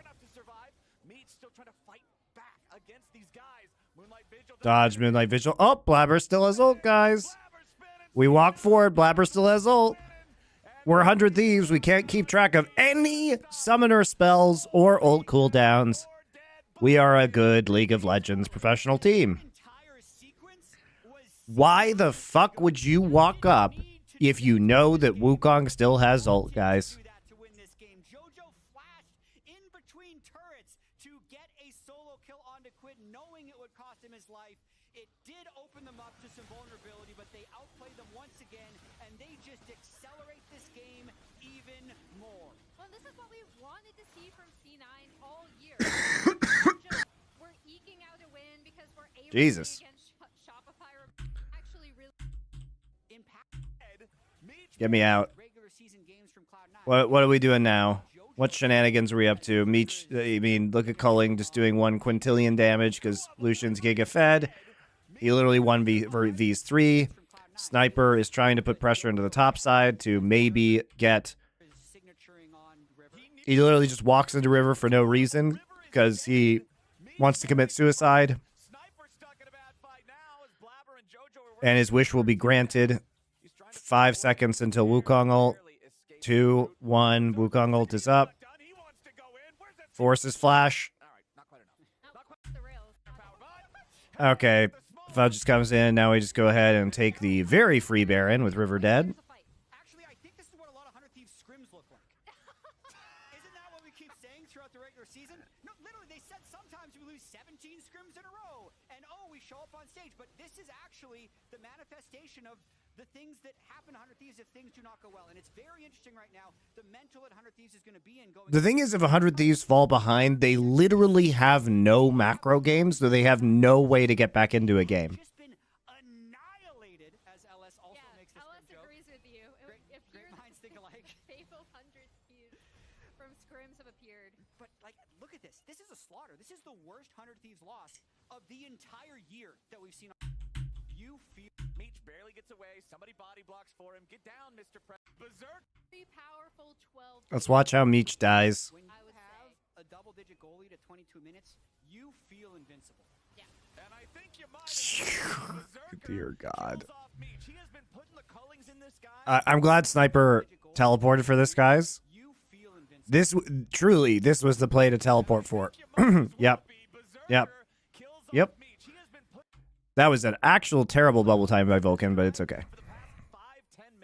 He's had some good bubbles. He knows that he gave himself a thumbs up for the bubble timing. Well, the Secret Service wasn't around this time, and Meech bites the dust. C9 pushing down mid lane. They've got the Baron. Tier 3 turret, it's just going to evaporate, man. There is no way. The Thieves will try to rally. Very competitive series. C9 will take down the first inhib over in mid as they're waiting on Fudge. JoJo goes into the engage with Pop Blossom. River barely gets the Lamb's Respite off in time to keep himself alive, but now the wave coming in over the top guarantees he drops anyway. Blabber is unstoppable. And The ultimate engage composition that Cloud9 is running. Still got another 30 seconds before Blabber is back. Meech is back on the map, but he's a cannon minion with his hair swept in front of his eye. At this point, Aphelios does not do anything in this game state. Now C9, can they even just try to end right now? The minion wave wants to, but the rest of the team is going to choose not. They'll head back out onto the rift and need one last push to end the game. Yeah, I thought they might. I would not necessarily. Surely 100 Thieves is going to choose red side for the next game, right? Yeah, I mean, I think also C9 And get counterpick for sniper, right?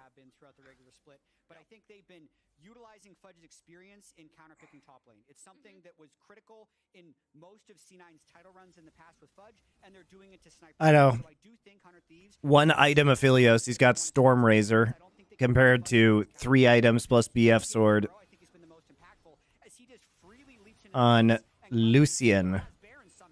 Okay, he just one taps people with culling. Completely out of ulti opportunity now. I don't think 100 Thieves is long for this world. Inhibitor top side taken. 100 Thieves might legitimately be the worst teleport team in the world. Dashes in once again, just trying to flex those muscles. Pop Blossom ain't gonna find Quid. He flashes out to stay alive, but Blabber's still looking to keep these guys on the run, but they're looking to burst him down. Sterix Gage keeps the monkey going, but the shutdown. Hold on. Never mind. C9 finally get a little too hyphy and end up losing 1 for nothing. Ayla's here. He's here to sweep wards. He has no ult, so Fudge just pops him. Fudge hits him with the stick, and now Sniper's got to try to get himself away from it. C9 is not willing to just let this one go. They're not going to find any lockdown there from JoJo's Nico. Now Sniper still at about half HP. Fudge 5 levels higher than Ayla. Eyes on Fudge. Quid goes in for the charm. They lock down the Jack. I mean, Quid is legitimately the only good thing that has happened in these series.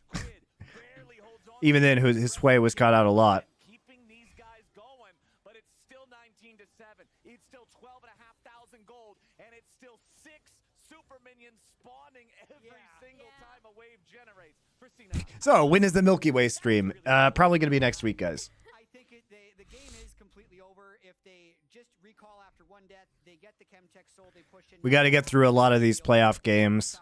I think there's an outside chance that we could look back at this moment and say, wow, this is when the series turned. Very likely that this doesn't matter. Blame LCS for having 4 days of playoffs in a row.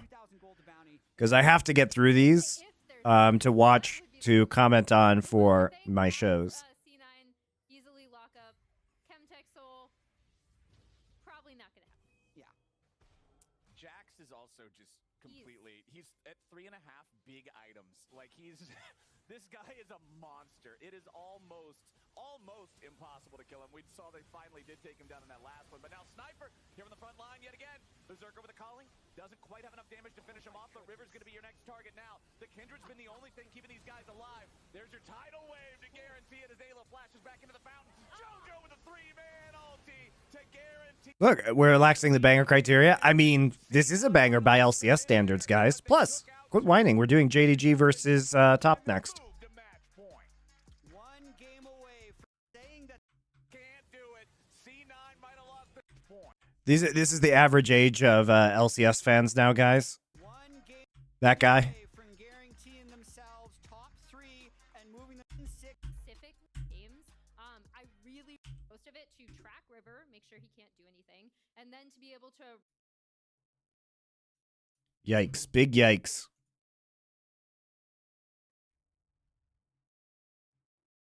C9 in this series, they are just completely locked in and showing up.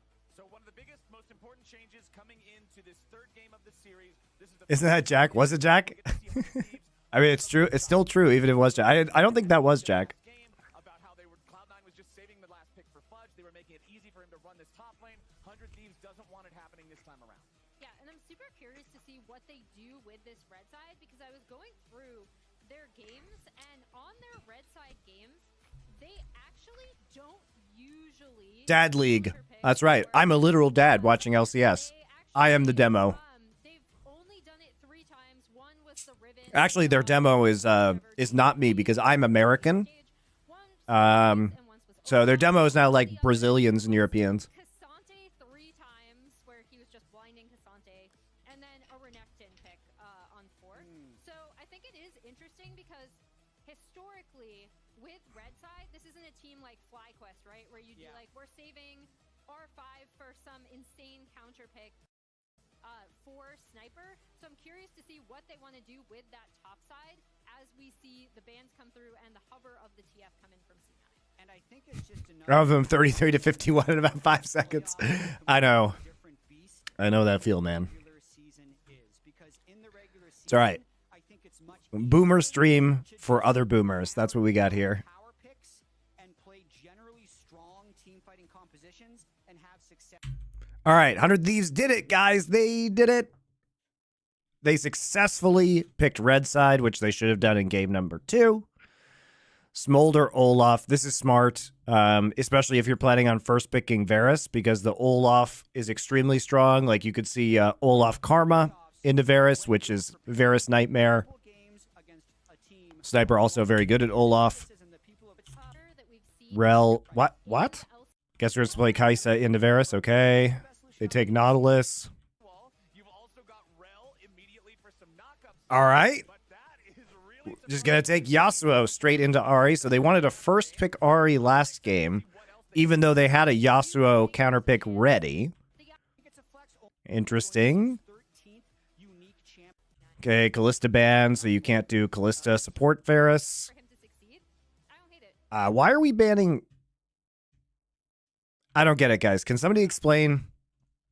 Is there a how much of a danger do you think there is in Vulcan playing support Varus with Callista and Senna? Right?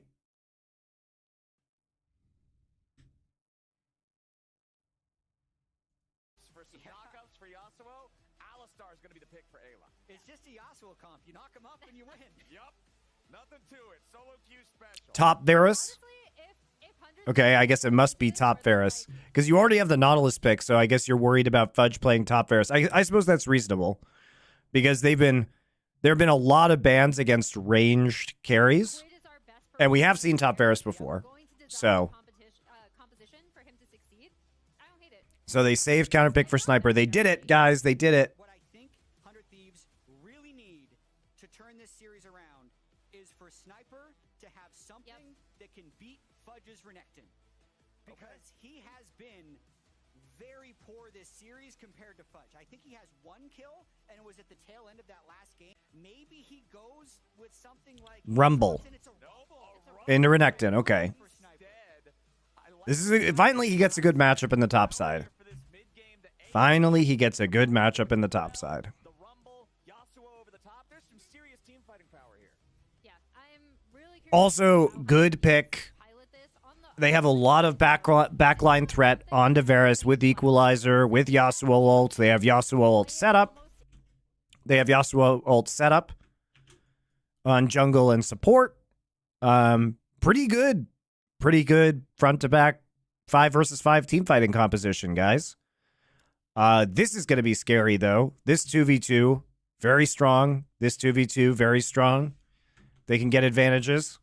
In a carry style while still being able to visit your lanes, I really, really have appreciated the way that C9 and Blabber specifically have been tracking River in the early game, really making sure that he can't stop them pushing ahead on the map. And then looking towards topside, I am wondering how this Rumble, if he gets push over lane, how that's going to affect the rest of the map, and see if 100 Thieves can play around that. Yeah, the top lane in particular, both of these past couple of games. Game number 1 with the Aatrox being played at the TF, you would expect Aatrox to be shoved in that one. But even in game number 2, it was Fudge just commanding leads in the lanes. Sniper is going to have to step up here. All of 100 Thieves is going to have to step up here. But I feel like certainly the comp itself just directs your eyes where to go. It's mid lane, it's Yasuo, it's Quid. The pressure's the surprise stir first. Okay. This season, yet Cloud9 was expected to run over everyone. And we might need to pause because we're going for Sniper. I think he's okay. Yet Cloud9 greatly underperformed expectations, but there was always this edge about them, wondering if they were going to be able to turn. Playing AD Kaisa feels troll here. Why? They have enough AP damage. Spawn in game number 3. We're going to go ahead and toss things back down to Mrs. Chim Chim for an interview this time with Mithy. Hey y'all, I am here with my best friend Mithy today. Now y'all have been getting a little bit of flame for the Lucian Nami, but it obviously worked for you in that last game. What about it do y'all see in it, and how is it helping y'all clutch the win? Well, we just think they're strong champions, not always in lane. But he's like, I'm European. What does y'all mean? Something that is not as easy to execute at first, so it's just been about like trying to make it work throughout the split, which it's not always been easy. But I feel like we're at a spot where we're very comfortable, so it's good. Love that. And I saw that Berserker built Voltaic on Lucian. Now, is that something that you recommend for the players at home in solo queue, or was that a Berserker special? I think he was just very fed, so he didn't. I mean, yeah. I mean, he was good that game as well. He didn't really have tanks, so it was a fine item. But nah, normally don't do that. Yeah. Alrighty, thank you so much. And casters, I'm gonna send it back to you. Always great to hear from coaches, and they're just like, yeah, actually, don't do that, but it worked out. But it was fine. And I'm really curious to see what happens in this third game here, because I'd say going into the series, Cloud9 had a little bit of an edge to them since they've been underperforming and needing to stay sharp to kind of prove things were going right. Whereas possibly 100 Thieves, and this is a little bit of speculation. Yeah, me and Jayla just gonna get their shit bullied early. After how well their split had gone and how well specifically that energy game went, where they're able to style on them with. Here's what this Jin Zhao's gonna do. Rel is invading? What? Blastcone's right in the river. But basically now, because that last game was so lopsided. Fight this blood. Fight him. You can get a little sloppy in This guy's useless. Just fucking fight him. You have Conquer. Just kill him. What's River doing? What the? Oh, he's not gonna go eat, you coward. Yes. It was so stupid, but it was so worth it. You love to see it. It's like first blood worth onto Ari. Now has blue buff. But I think the thing that was set up by that, not only was River kind of right here hovering, trying to make something happen, but also they, again, have been doing such a really good job of tracking him. They tracked him at his own red from Fudge kind of getting in there and being able to see it. So Both junglers die. You get first blood. going forward, I guess you gave blue buff to Rumble. It doesn't actually matter that much, I don't think. side ends up going with now Sniper in a much better position, I'd say, than he's been in the previous two games. It's pretty weird to see that Junglers are able to do, as we see Vulcan already on a road. both junglers are just like opting into three camp fights every single game in this series. Getting a shield off Vulcan, I think. Yeah, Ari red is huge. That's much more impactful than Rumble blue. Like that's so annoying, actually. Do a dive on Quiz this early in the game. No, there's not enough damage there, especially when you consider the Yasuo's got wind wall, right? Yeah. It's just there's a whole lot of risk involved. JoJo's gonna keep trying to push this up. Teleport's still available for both of our mid laners. River doesn't play with Hex Flash on Rel? Jungle? That seems not good. Into the game for how it affects the macro state of things. Fudge has already used his teleport to return to lane. So let's see how things are going to continue playing out here with both our junglers. I don't know why River was like walking up there though. That was very odd. What was your favorite science fiction? Hyperion? Probably. I mean, not enough backup from his team to go after the enemy support. There's your lockdown. Uh-oh, 100 Thieves. You're about to No lethal tempo on Yasuo. He probably needs the fleet footwork to keep himself healed up in a ranged matchup. and River both showing up, trying to make a move. Yeah, and once again, we see a positive play for C9 met with a set play that River was trying to go, avoiding that vision, right? Trying to help out Quid. And so Quid's going to get pushed over this lane, but they are unable to get that kill onto JoJo. Yeah, and it's looking to be a good early game for Cloud9. Once again, Blabber an early start on this Drake. The bot lane massively ahead. I'd say we've talked a lot about Fudge and Sniper, but Berserker has really shown up this series.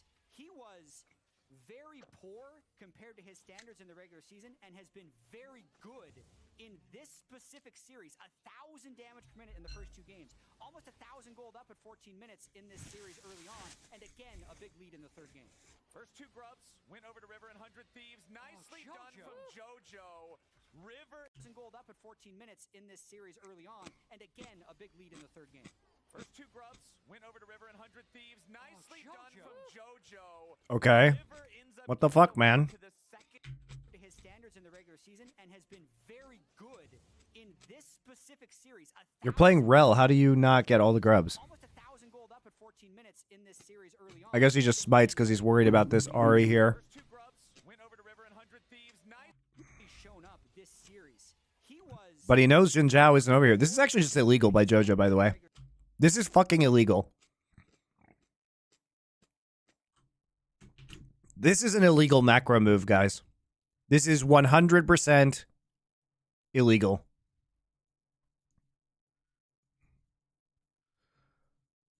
You just took Drake. This guy has TP. This guy has lane pressure. Why is nobody helping River get these grubs?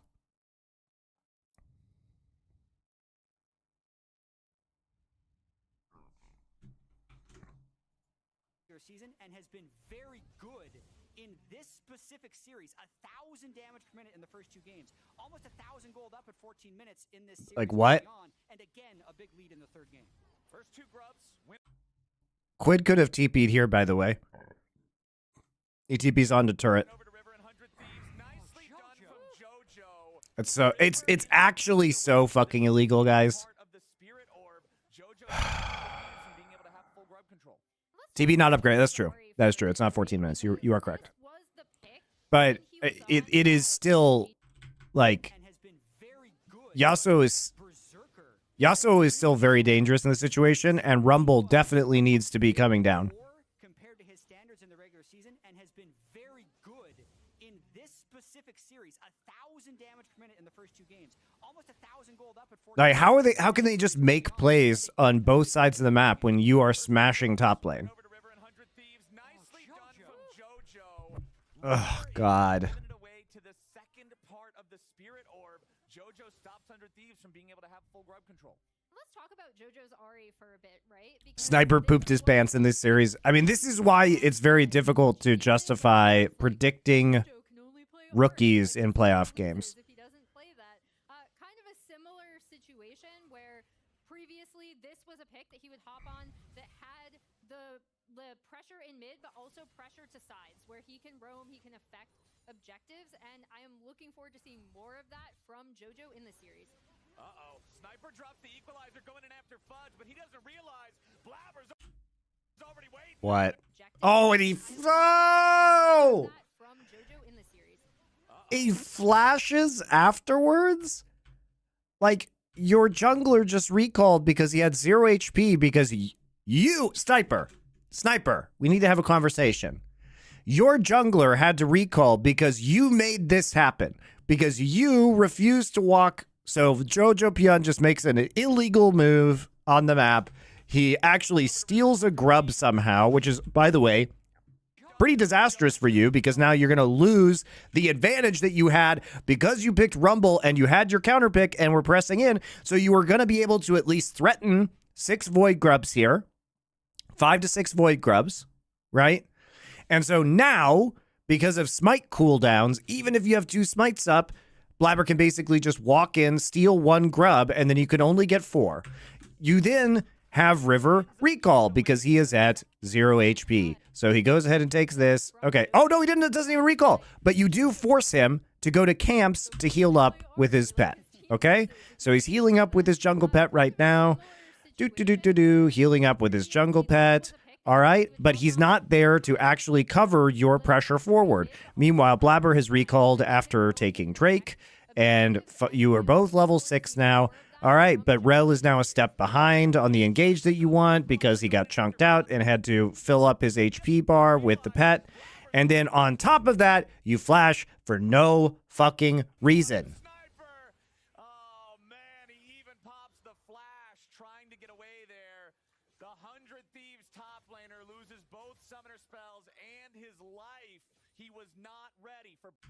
Blabber did show to Sniper. Let's see. The pressure in mid, but also pressure to sides, where he can roam, he can affect. He did. You're right. We just saw the Fog of War. We saw the Fog of War. He appeared for just a microsecond because of this minion. All right, well, guys, I answered my question. I was like, why aren't they getting counterpick for old Mr. Sniper up here on the top side? Well, the answer is because he just giga throws with it.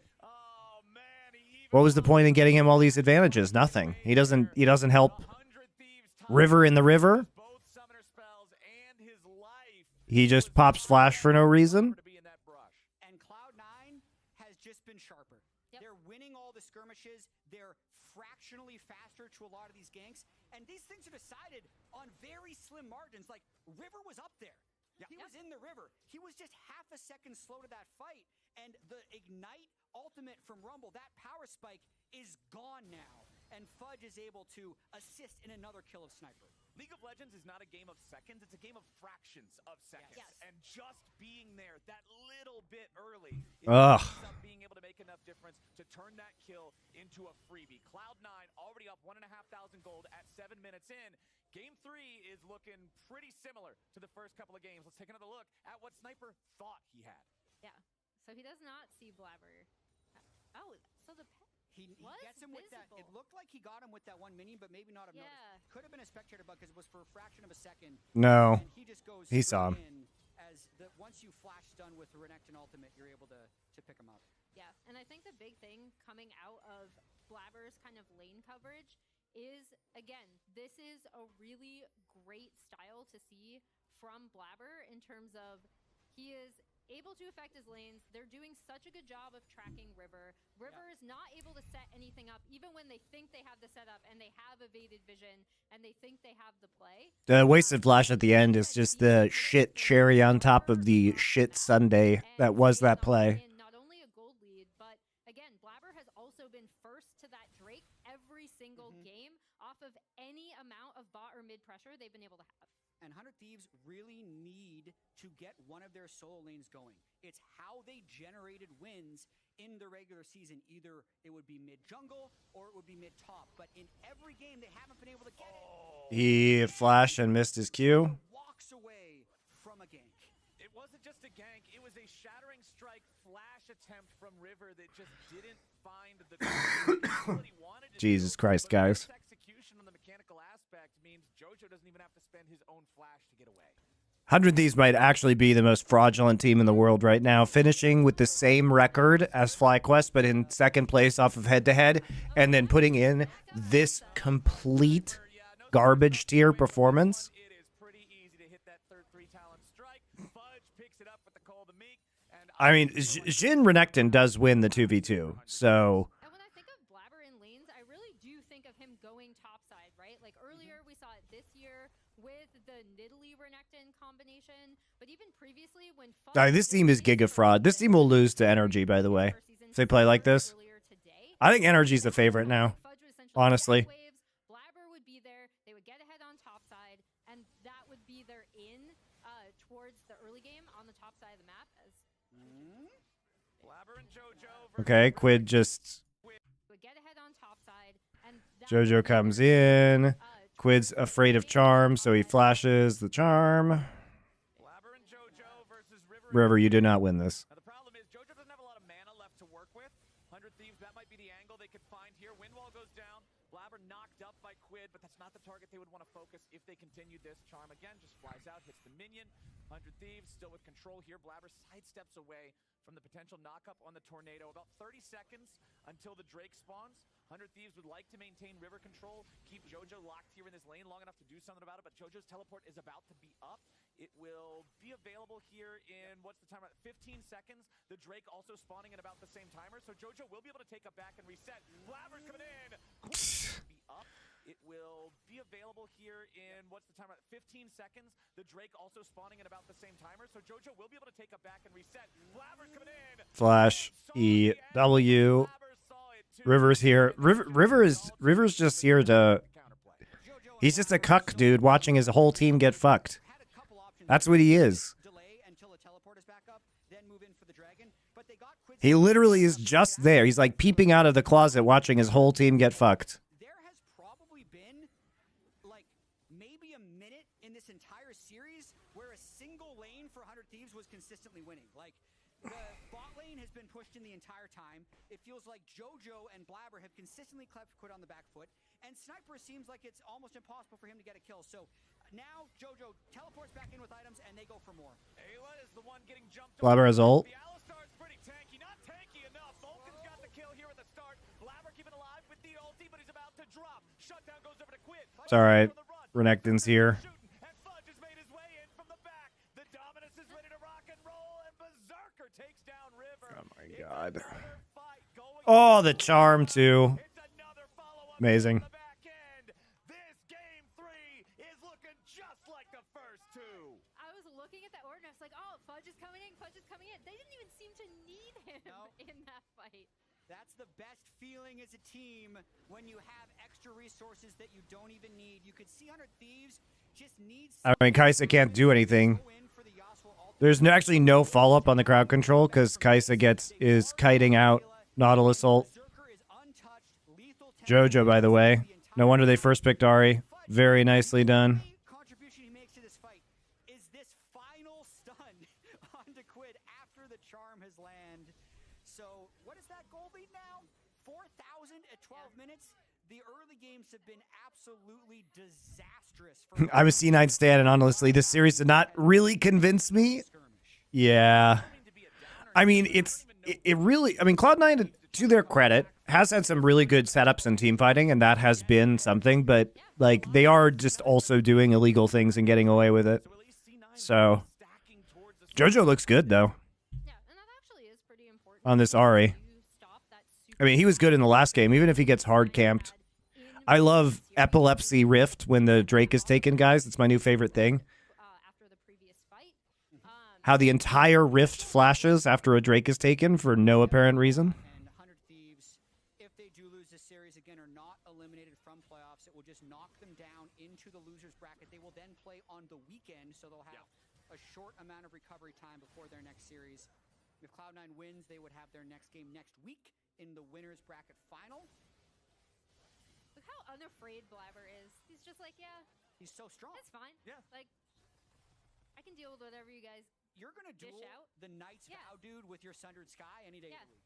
Oh, absolutely. And then the only champion that can do meaningful damage to you is the guy that can be most likely shooting you from outside your ulti range, so you just disengage and walk away anyway. I mean, if you die to Alistar and Rel both punching you for 40 damage 1 time per second in the face, you've probably got bigger problems. And I don't think C9 have those kinds of problems right now. I got to ask, though, where has this Berserker been? It's when you kill the second Drake, the new map changes bugged. Yeah. It's very annoying. Going after him, but JoJo's right there. That is so heartbreaking for Sniper, but it feels so good for Fudge and for JoJo. And this is exactly what JoJo's Ahri can do, right? He set up that roam, was already pathing topside when they realized that they might be able to get that kill, or that Fudge might be in trouble from Sniper being able to ult and possibly solo kill him. So again, like, this is something that JoJo has made abundantly clear he wants to work on as a player. Just get better about seeing the map, about being a kind of in-game leader for his team, not only through like actual shot calling, but through plays on champions like Ahri, where you can just affect soul lanes as we go in on bot side. 3-man dive on Berserker. That time. Press Alistar R, WQ. Easy kill, but it doesn't matter because you're trading that 1 kill for Herald, which will then be dropped into mid. And you have TP up from JoJo to take the wave, so no big deal. Getting that bounty, actually really, really important. It's probably not enough, but it's nice to see 100 Thieves still fighting. Yeah, and I mean, that is... Whoa. Holy shit. The broadcast broke, guys, I guess. It's a very young team. They're very fun in terms of, we've talked about their combined kills. Esports layoffs hitting hard.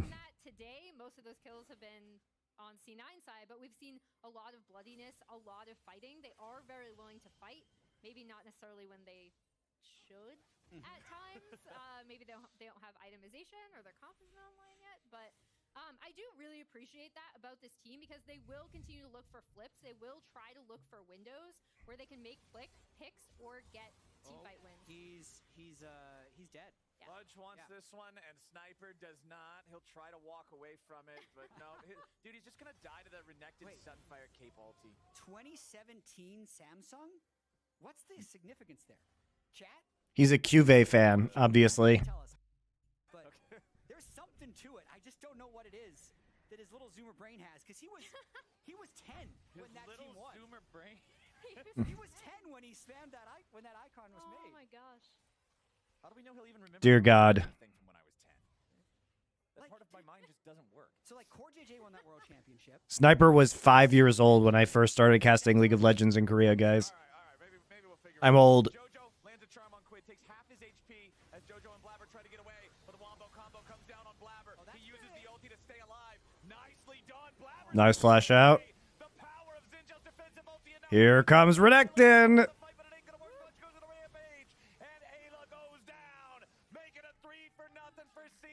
Hey guys, do you like making plays when your top laner is dead and you're playing Rumble with no TP, and you know that Renekton's pushed up in the top side and Renekton has TP and they're all here? Hey guys, do you think this is going to be the time where they make a play? What do you guys think?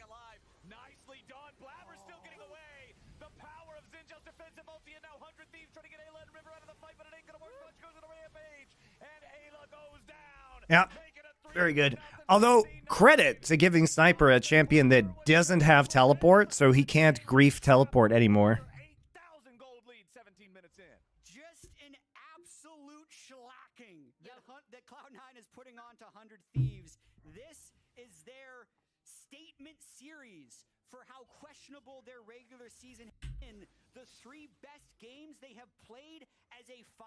Yeah, guys, it's go time, said 100 Thieves in their own juggle.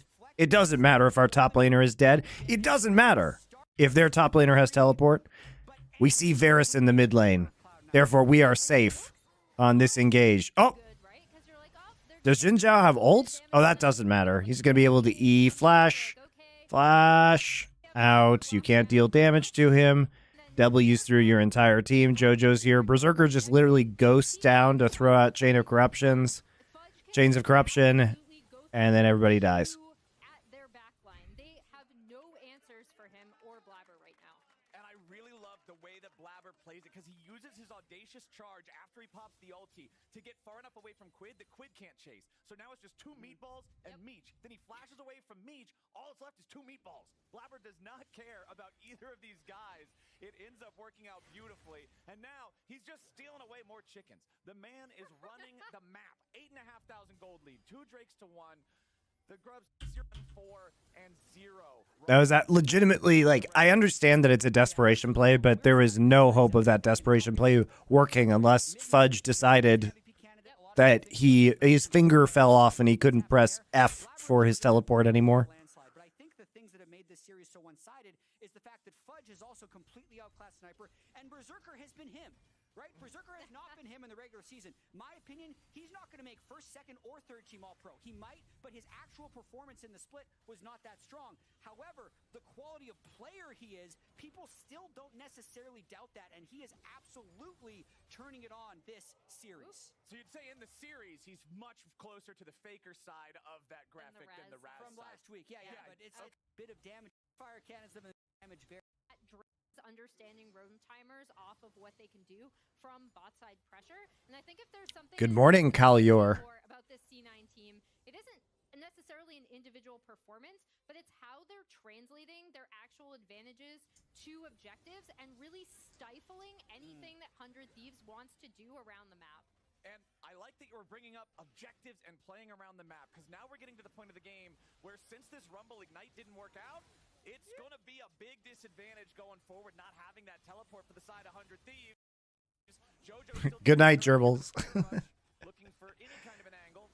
It's all right. We're almost done, guys, and then we'll get into JDG versus top. It's an NA ram, boys. All 5 mid, both sides can rejoin. Well, the equalizer, unfortunately, was a little weird. It doesn't find a whole lot of success there. Because they are down 9,000 gold and they need a 1. Sniper's here. He's equalizing. He equalized. It's equal now. It's equal. There just zones Cloud9 over to a part of the map they already felt safe on anyway, since they knew that 100 Thieves weren't setting up any kind of. Now there's no threat because there's no equalizer, so they could just push in for free forever. Down in the bottom lane, jungle. Yeah, like you said, they learned, and they've been showcasing that prowess over side lanes in not only this game, but the rest of the series as well. And I think this is going to make the rest of playoffs even more interesting. Like, Cloud9 was so lackluster during the regular season, but this is, with this, I'm going to say with this series win, if they close out this game, it's more of a statement than just a win, right? These have been 3 incredibly dominant games for Cloud9. Now, whether or not... Why is it called equalizer when it's a minus sign? It should have 2 lines. Okay, that's a pretty funny joke. 6 weeks of regular season data where they weren't this. So this isn't necessarily like, oh yeah, they did the series. This is always going to be them. showcasing this level of performance as they move throughout playoffs, then they'd be able to get that championship. Yeah, I agree. Nick Jersey? Oh, Meech. Oh, nicely done there with the charming to finish him off with the Foxfire. JoJo just knows how to pilot this champion the right way, man. 5-0 and 6 on the Ari. Oh, how come we never even got to see Quid's Talia? What the fuck, man? And now with the Baron buff, with the 5v4 advantage. It's been like his best champ. C9, I'd say they're knocking on the door, but they'll just kick the damn thing in. 100 Thieves can't say anything about it. This first inhibitor likely to fall with no contest. The minion waves aren't in a spot just yet to translate that pressure to the sides, but Fudge is... Can C9 compete with G2 on a good day? Not, I mean, in theory, with their players, they should be able to. In practice, I am not getting that sense. Certainly not from this series, and this has been maybe their best all year. We can check the stats on that. I'm going to guess it's about 2. Yeah. The first game, maybe 3, because the first game was definitely the closest, and then they... But Fudge is still trying to defend solo kill, but just... I'm also curious to check the stats afterwards, how many solo kills Cloud9 have. He literally just gets completely owned. Why does Sniper have no flash? Oh, because he was walking up on the recall. JoJo baited him, forced his flash, and then he walks up again, hits a charm, and then hook. Flash hook. Vulcan's had some nice follow-ups to engages in this series. Makes it easy for JoJo to get that extra kill. Now, Sniper dead for 30 seconds.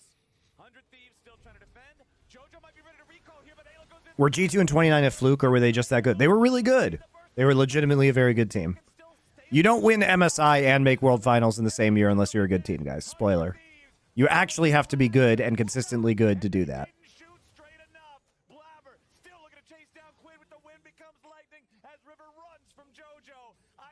What a garbage ass series.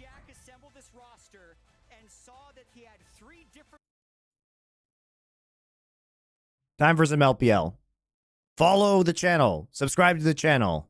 I appreciate your Bezos bucks. If you're on YouTube, subscribe to the YouTube. It's time for the actual banger.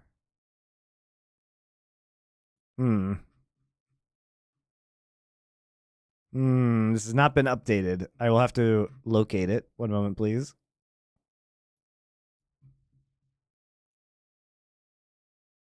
No. Fuck.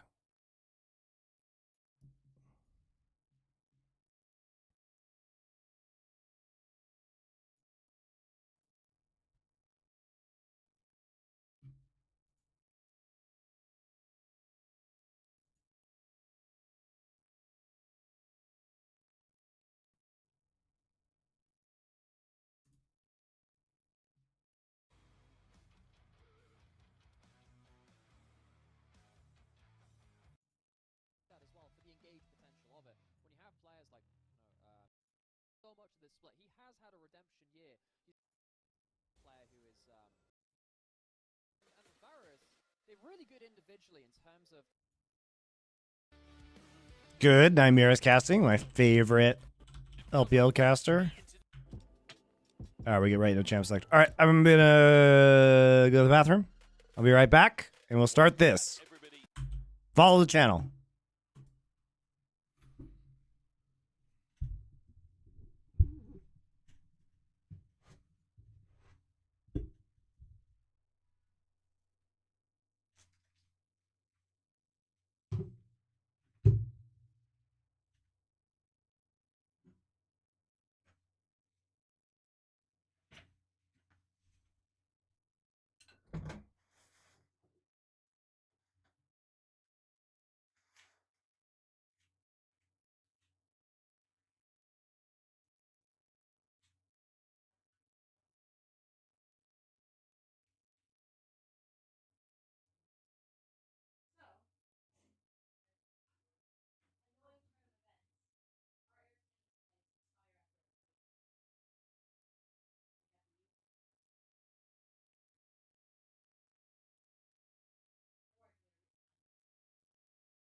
All right, LPL, the least popular region that I watch.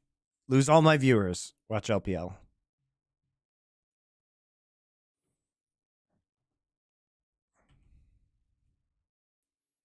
To the LPL as we head straight into the draft for Top Esports versus JDG. And my God, what a draft. Callista has made it. All right, so we start right in the middle of this draft. And what do we got? All right, Xinjiao, Karma, Lucian bans, followed by what? Senna, Ashe, Akali. So Sheer is in. He's played a couple of games for JDG. He's their rookie top laner instead of Flandre, who has been okay, you know, better than expected, but maybe not having the upside that they need to really challenge for a title. And Jackson Aatrox banned. So we get Callista first pick into Varus Ari Heimerdinger. So Varus Heimerdinger. This is a lane we might have seen a couple of years ago with support. So they see the Renata Callista lane, and they immediately just opt for a very hard pushing lane. So they should have pressure in mid, and JDG should have pressure in mid and bot. Blinding Cassante will be Renekton Viego, so trying to get... Oh, nope. Renekton Lee Sin. So lots of power in the top side, but going to have some trouble at least creating pressure in the bot side of the map, and it will be Graves for Kanavi. Interesting. More Graves has been played in LPL than many other regions.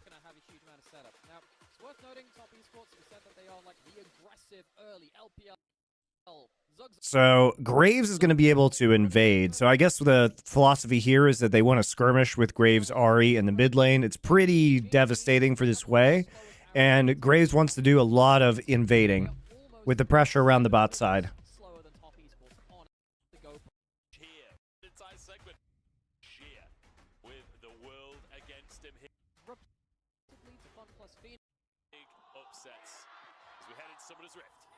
All right, so we have to fight for turret placement in the bot side. So Missing has Sweeper first, so he can sweep out wards so they can't kill all of his turrets as he sets them up. Ruler and Yagao also here to get turret setups early on.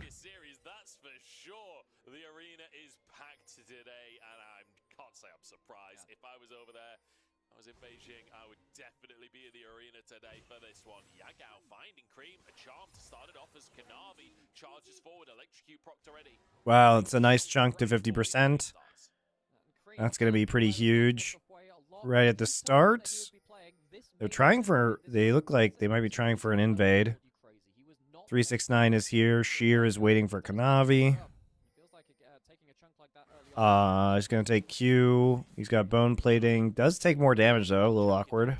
If we look at just champion damage so far this game right now, it's huge for Kanavi. Consistently finding targets as the solo laners of Top Esports finding themselves in those fights. And as you mentioned, the turrets not lasting long against this Callista Renata, and also can be used to reset the rents. However, while all that's happening, they are DPSing onto Jackulov and Mako, so it does make for difficult trades here for Top Esports. You see that Mako walking up and trying to use the E cooldown to try and clear those turrets, use the shield, and then, of course, the extra damage as well. But it's quite a long cooldown at early levels. You can see that Missing. Two of the best laning. God, this lane must be so annoying to play against. Heimer Varus. It's pretty miserable. Level 2 spike hit, and that's a cleanse out from Jackulov. It's a heal from Mako as well. Great punish from Ruler and Missing, using the range advantage and actually forcing a reset out from Jackulov. So that's one thing which happened in bot lane. In mid lane, the picture-in-picture, in case it was confusing what happened there, Cream, he had to reset early, but used the long-range Q double. Forcing a watch, you just feel it, can't you? Level 2 spike hit, and that... Yeah, I'm trying to see what happened in mid lane here. The LPL so far, picking laning champions, and they're trading quite well against each other. This is going to be an exciting bot lane to watch. You just feel it, can't you? Level 2 spike hit, and that's a cleanse out from Jackulov. It's a heal from Mako as well. Great punish from Ruler and Missing, using the range advantage and actually forcing a reset out from Jackulov. So That's one thing which happened in bot lane. In mid lane, the picture-in-picture, in case it was confusing what happened there, Cream, he had to reset early, but used the long-range QW, that severing bolt, to get some of those minions who didn't miss out on all too much XP. Important, given that he leveled up the charm first, and they tried to force Cream out of lane. So Cream at least survives in mid lane, or bot lane, much less good position. They are. Ruler missing. Getting a lot of pressure out, and this is the power of the Heimerdinger as well. While the cannon tanks the tower, your turret just fires away endlessly on the tower. That's already a plate for JDG in the bottom side. Fantastic bit of 2v2 against Kalista Renata as well. All right, what are we going to do around this top side? Because they really drafted, top really drafted the strong 2v2, and you would think they would want to punish Sheer as being more of a rookie player.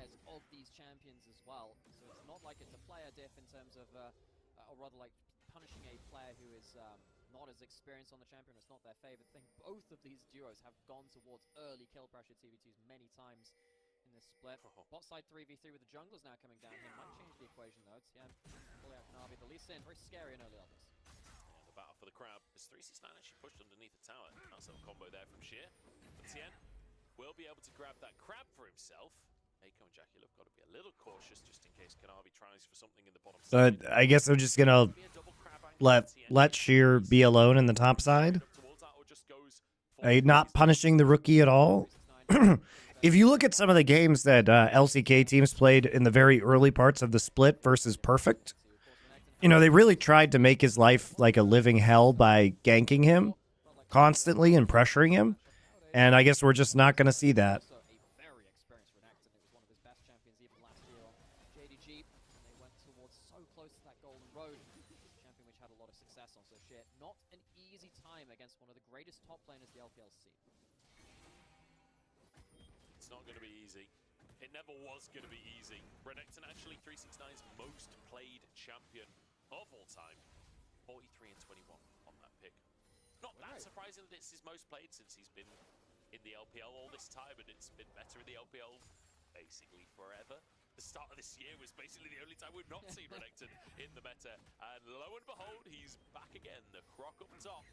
As Tian does get both of the crabs and can look towards grubs as well. And Tian, I think it's fair to say, he's had some of the best early pathing of any of our LPL junglers. It's always been one of his specialties. He's been someone who's kind of thrown out different paths. He gets the double scuffle there away from Navi. Important, Graves starts getting a bit. Okay, Demolish gets to play in the top side. They're getting grubs, so at least they're doing something with the top lane pressure. Sometimes we see the boots too early just to try and win out the battle of skill shots, but with both of these, they're trying to get that early fight potential.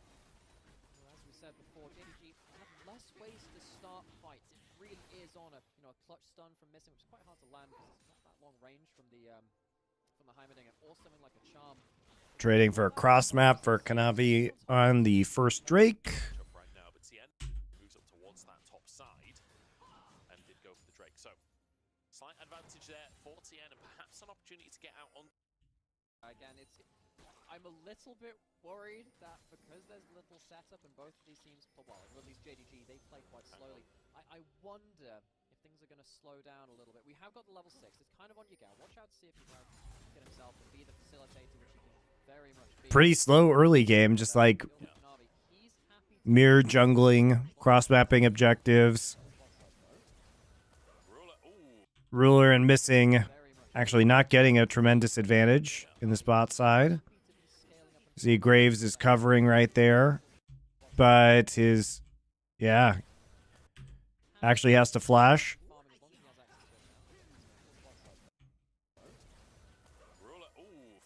Mako tries to go for the flash handshake. Ruler has to burn both sums. As well by Ruler. Tien surely won't go for this now. And I do just want to correct myself. Kanavi had done his top side as well, so finishing the clears at a very similar time there. Tien has 6. Nice handshake, beautiful. It was always going to be top esports that were choosing the fights in this game, and they choose it twice in a row in the box side 3v3. Ruler goes down. He's a player which so many players targeted in the early game to try and stop him getting off of the ground. It's a success there. Kill onto Jaculov's Kalista. They've got the kill. I mean, Tien's Lee Sin. What more can you really ask for. He's so good at the pick. Kanavi now starting the crab off as Tien moves in. And I think Kanavi realizing that this is scary to go up against Mako. Roaming over as well. Handshake does land. Perhaps Cream can follow up. Doesn't have a ton of mana to work with. Yes, use ult just to back off. It'll be enough to push him away and take the crab. Good discipline from Kanavi. Doesn't have to blow the flash. Maybe if he panicked, he would have gone towards that. But on the other side of the jungle matchup, the personal view. QW flash kick E. Nice job. Good kill. Great stuff out from Tien. Colin Beckham, because that's the golden boot right there. Fantastic bit of a kick. Fantastic way to see missing and use him as a bridge to make the play onto Rule. I think JDG has been underrated this year. I mean, JDG has been a little bit shaky. You know, outside of Ruler popping off, like Yagao has not had the best games. And Flandre has been, you know, okay, but they lack kind of a solid secondary carry. And, you know, maybe that's why they're trying to get Kanavi onto some of these high damage junglers now, because they've been inspired by Milky Way and they think maybe that's their best chance.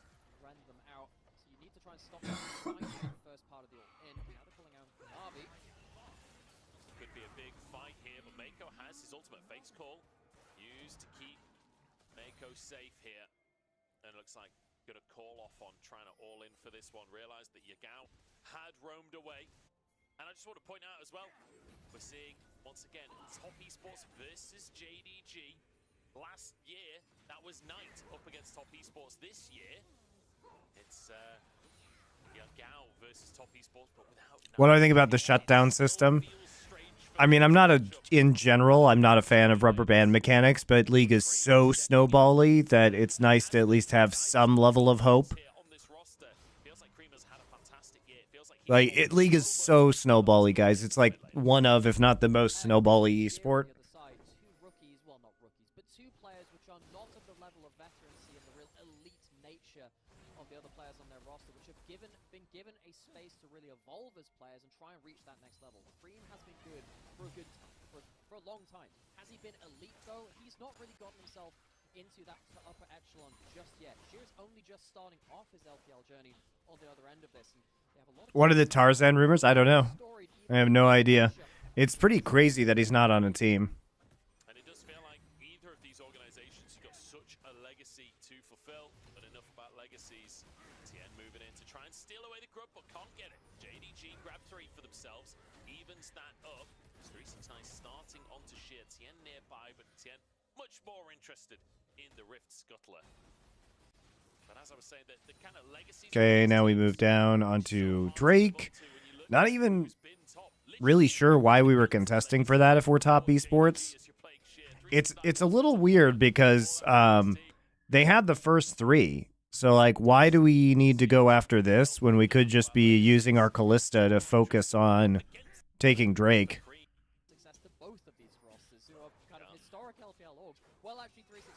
I would have rather just have cross-mapped if I was top here.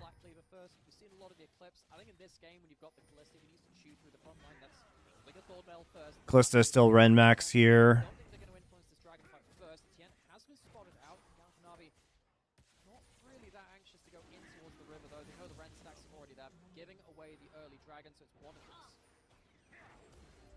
So it's pretty good. Oh, Mountain Soul too. Very nice for top.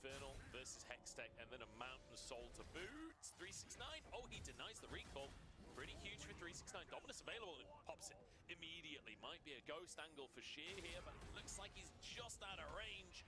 The W buffer does mean he can trade back ever so slightly, but honestly, Sheer, you're happy with that one because that's Dominus for essentially nothing.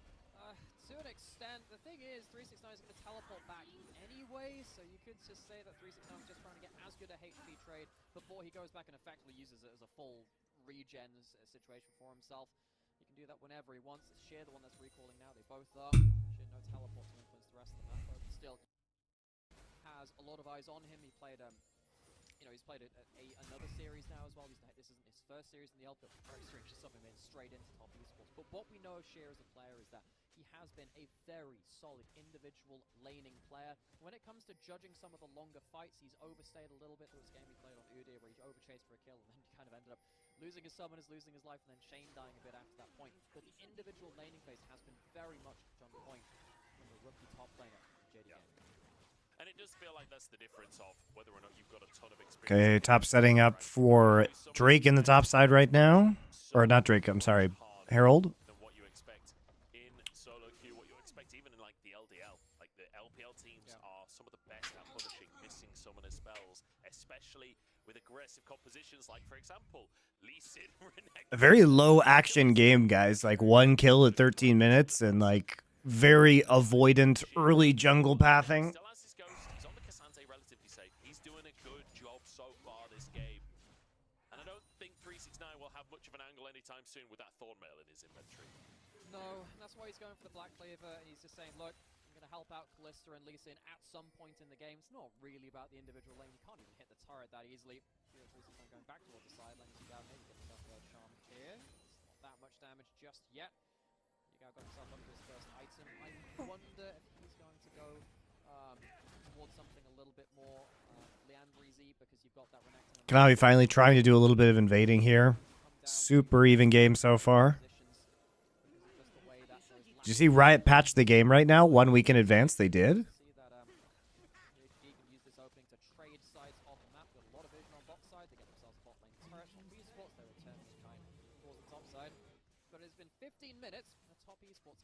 That's weird. Really does highlight the difference in the way that these teams like to play top esports. The average game time is split 28 minutes and 24 seconds on the other side of JD Gaming. 35 and 80. They are very, very far apart. What the fuck? Why would they patch it now? Eking out wins from that quite a lot. But top esports, they might get dragged into JDG's pace here. I think one of the big important things to That's wild. We talked about it on broadcast before, but I'll reiterate for anyone who's not been listening to the cast previously. Top esports, while their game time is very fast, their early games aren't necessarily always breakneck speed, but when they find an advantage, and they so often do, they end the game so damn quick it'll make your head spin. They are so efficient at closing games out when they find themselves their advantage. So looking for That's wild. in the armor of JDG. Whereas like you say, JDG, they like a slower pace of game. Maybe they accidentally pushed it early. That seems really weird, though, that could happen. In this one, though, to be honest, with Lethality Varus versus Kalista, with an Ari in the mid lane as well. JDG. I mean, good. Those are the smolder nerfs. I say we push it as soon as possible. Isn't that going to make it weird, though, for LCS, which is played on live patch, to have... Like, because LCS is played on live patch, does that mean that, like, we get one series on 14.5 and the rest of them on 14.6 because they patched it overnight?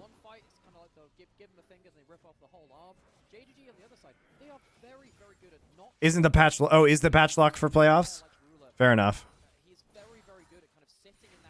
So we just have to watch a bazillion games of Smolder? Is it locked for the entirety of playoffs or just for this round of playoffs? The opportunistic snowballing from top esports, and then the discipline of JDG. It's a tale as old as time. For all of playoffs? JDG, because, you know, back in 2020, we were talking about the exact same conversation of, like, the lane dipping and snowballing. Why do they lock it for the entirety of playoffs? Because they don't want to crown a champion with a meta shift halfway through? I mean, it's pretty reasonable. We lock the patch for all of Worlds. I mean, that's the way it should be done.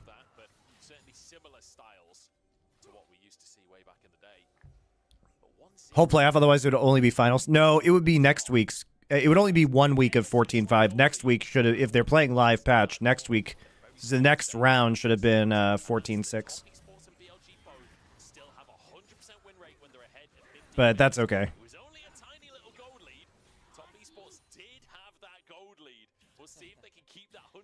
Record intact. I was wondering just a second there whether we'd have a flank teleport coming in from 369, because one of those wards, two of them actually, you see one of them just on the right hand side of the screen there too, have survived.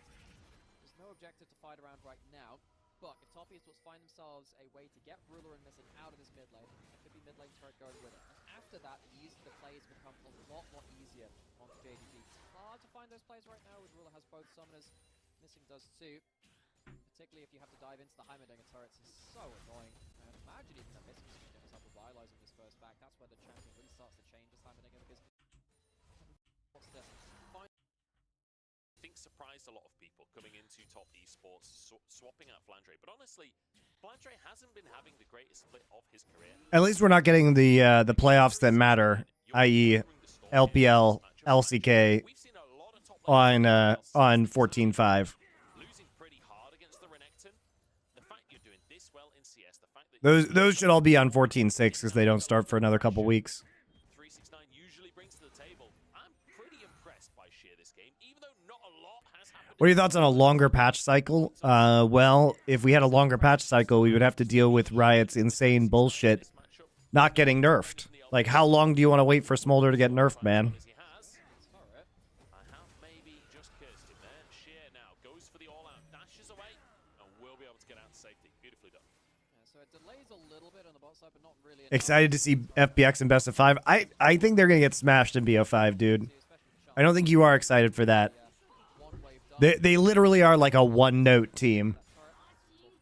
It's a cool note, but they're not going to be as good in playoffs.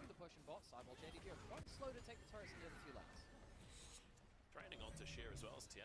Will dash away to Kareem, but using these grubs very effectively here to get damage down. Dominus used in the top side. 369 is in all kinds of trouble. Flashes away from the charm. Gets a stun down as the turret shot's coming through, but missing. Will flash away to I mean, you got to kill in the top side, but you sacked a tier 2 turret and tier 1 mid turret for it. Close situation for 369. The redemption doesn't quite come through. He doesn't quite get himself in range for a stun or a big Q heal with his flash. So JDG eventually take down the top lane out of turret. It is at the cost of, a number of plays made across the map from top esports on the other side, and top esports keep that mid lane turret alive. So just the 1 kill apiece. We've doubled our kills 1-1 now at 21 minutes into the game. Incredible. Close run stuff. Flashes away from the charm, but can't get the stun under the turret. That can change things. And of course, the redemption just a little too late too, but good thinking from Mako to at least place it down. Very close to affecting that point. Yeah, nice try. If the stun hits onto Yaga, it's a very different play there. 369 showing the threat the Renekton brings to the top side of the table. But we got to talk about the macro trade there as well. It's 1,000 gold up for top esports. A very positive trade overall for top esports. They are still ahead. They're maintaining their lead. But like you said before, the discipline from JDG has been fantastic. They are playing fully to just deny top esports anything. I think the way that JDG probably think about it is, we are so good at stopping ourselves from making mistakes in important moments that if we wait long enough, other teams, regardless if they're good or not, will make enough mistakes for us to win a game. It's not always the most compelling style of League of Legends, especially for the LPL. It feels like, we have slowed down. Well, we have slowed down as a region, but we have a couple of marquee teams like top esports speeding it up. The fact that JDG can make this game around their ideal style of play is quite important to track, because now we have to see top esports be bent away from their style and see if they can still come out on top. TN forced the ward hop away here as the TP comes out through Sheer. Fighting for mid prio, but top esports able to just jump straight on that wave with the Kalista. And will get that for themselves, denying these Heimer turrets as well. As TN moves into the river. 369 buying space for his team. Drake is up onto the map. It's the 4th Drake of the game. It would be the 3rd for top esports if they were able to get it. It'd be the 3rd in a row, I believe. But whether or not they can actually muscle their way in is the question, because Heimerdinger, that's one thing he's good at, is buying space. You see that TN on the flank has flash, potentially looking for a big kick onto a big target. Look for, on the other side, the Varasalt and the Charms. That's the tools which JDG have to work with. Going to be hard though. Ruler, both summoners still available. Yagao is hunting for TN, finds him, blast cones out of there, gets back onto the Drake. Neither team really wants to 50-50 this if they can help it, but TN having that Q, being on the lease in, should have an advantage, but no, doesn't even go. What? Out of there, gets back onto the Drake. Neither team really wants to 50-50 this if they can help it, but TN having that. What is this?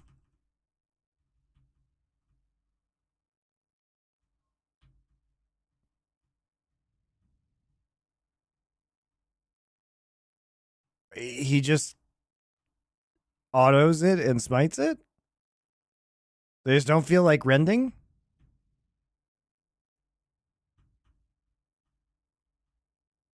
What?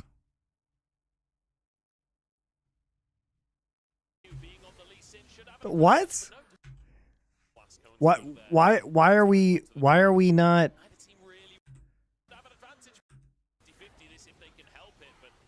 Why are we not timing? He literally just walks up and auto smites it instead of them Tien being in pit and trying to get rend here.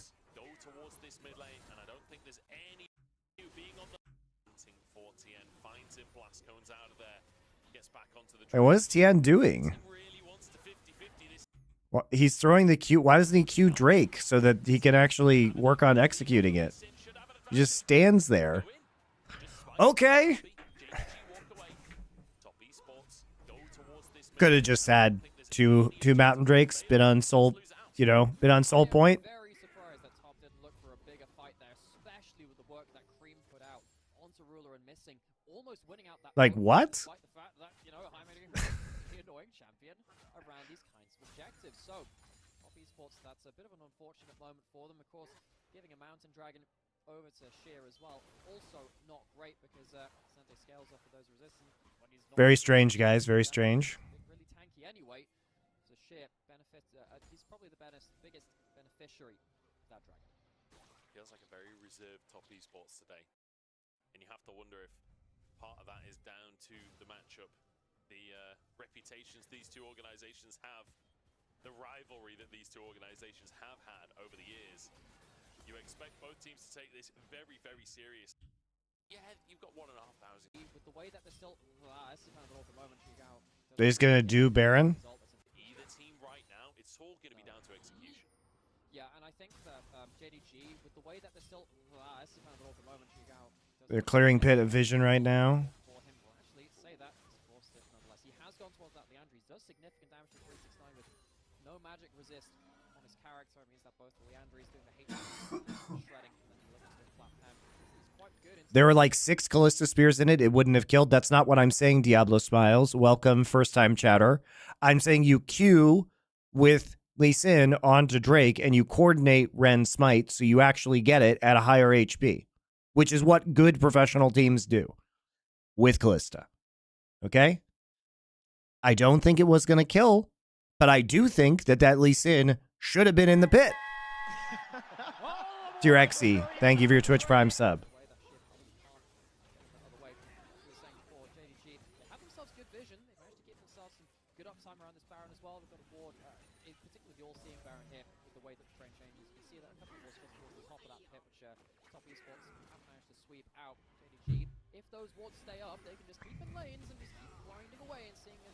You definitely can do a better play to secure that Drake with Callista on your team, but your jungler has to be there. Swag Money Fondue. Thanks for your Twitch Prime sub. Moving as a clock. As here we go. Top Esports, time to put the accelerator pedal to the floor. Stacking up the rend onto the Baron. 9k on it as Kanavi moves into the area. TP being channeled by Yagao. That might be enough for Top Esports getting this summoner here. But 369 they want this. Here. Redemption comes on in Mako solo, and the charm will land, but Face Call keeps him alive. Really scary, by the way, guys. Really potentially quite scary here. Sitting at 400 there for a second.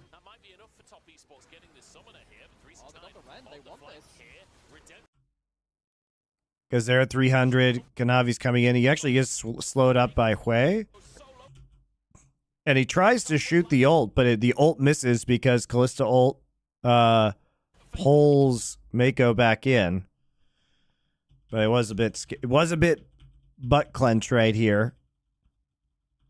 My butt did clench, guys. Because, let me go back a little bit.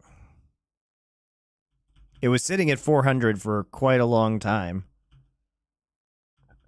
Right, there's the frame in which the rend is triggered from 2400. Kanavi could have flash smited that and maybe gotten it.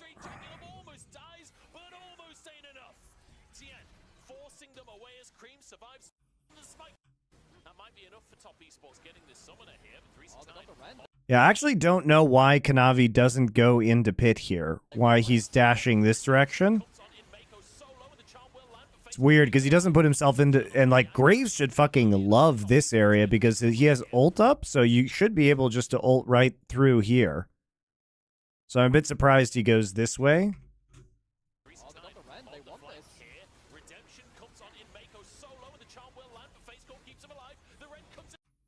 Hui route, is that why he does it? Let's see. Yeah. Yeah, okay. Fair enough. Fair enough.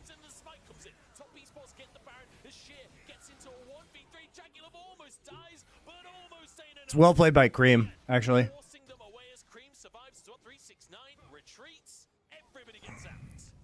Top esports get the Baron and they get a kill. JDG, their response is just not good enough. The flash charm from Yagao is onto the target with the cholesterol, so that's not a good first kill.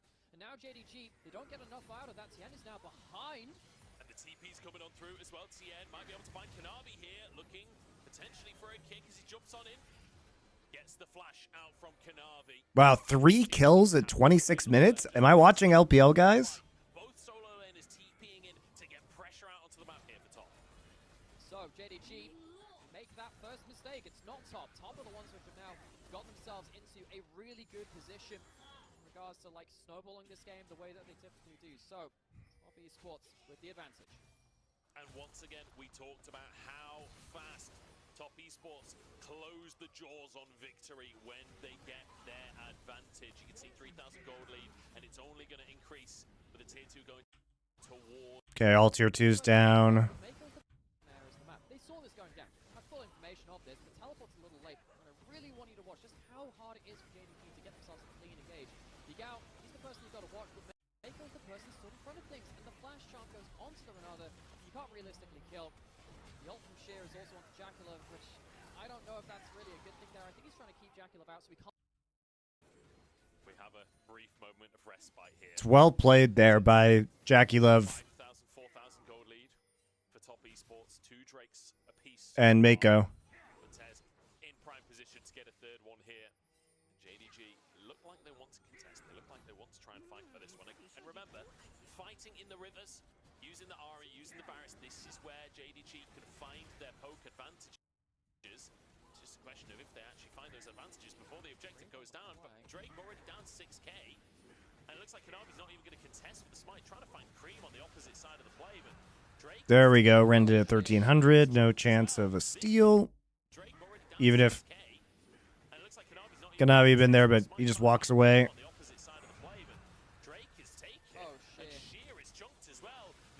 Nice Q3 from Sheer. They...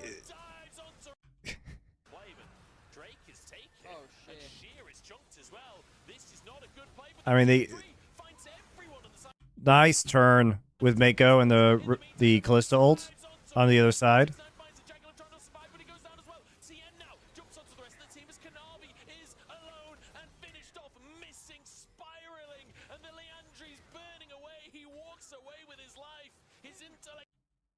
Giving the second part of the dash for the Renekton, and we were asking the question, whose style of gameplay would take precedence? JDG and their discipline, or Top esports and their snowball? You don't think I... You can watch LCS after today? Yeah, that was a bummer of a series, that's for sure. Absolutely brutalized here. It was a slow start. Top esports. 100 Thieves, super fraudulent. Cloud9 kind of looking better, but still... I mean, 100 Thieves was just so bad that Cloud9 got away with a lot of bullshit. Put themselves out of position, looking for Cream on the side, and it is the way. Normally you'd say that's a good kind of decision for it, but because they pull themselves away from the group, Top esports find a angle onto Ruler. Yes, Jaculov ends up dying, so both AD carries it down, but it really just feels like the damage differential, because they pull themselves away from the group, Top esports find a angle onto Ruler. Yes, Jaculov ends up dying, so both AD. It's a huge Renata ult right there.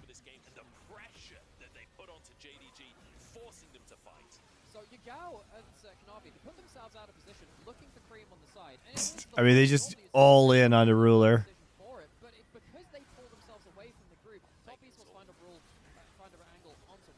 Yeah, the Ari Yagao actually can't do anything because he's berserk from Renata ult for a good part of the cleanup portion of that fight.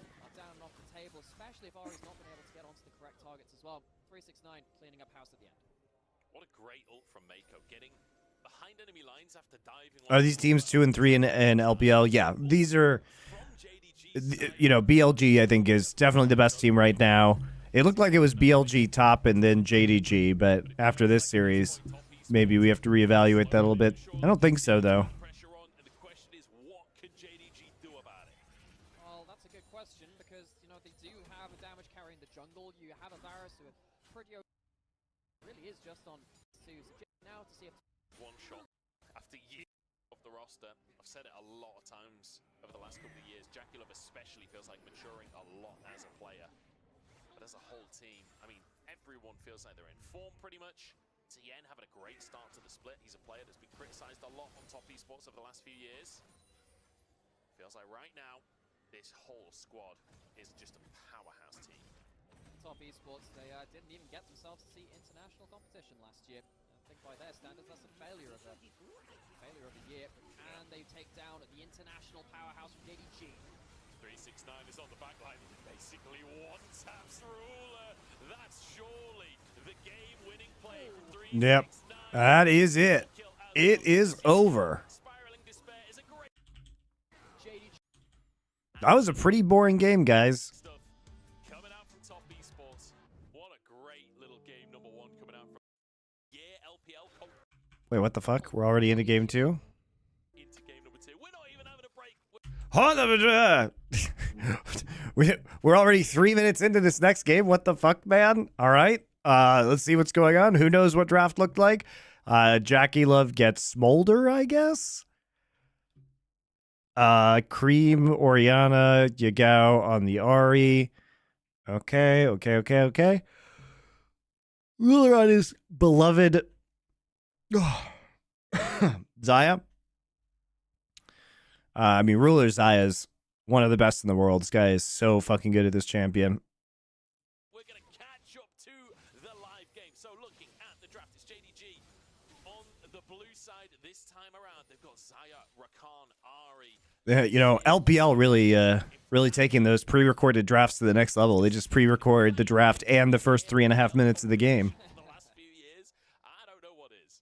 Yeah, and this time JDG have a go button. They have Kanavi on the Lee Sin, flipped to So Kanavi and Sheer are playing Renekton Lee Sin, but Kanavi actually wants to go for plays with the Renekton. I see. Very interesting.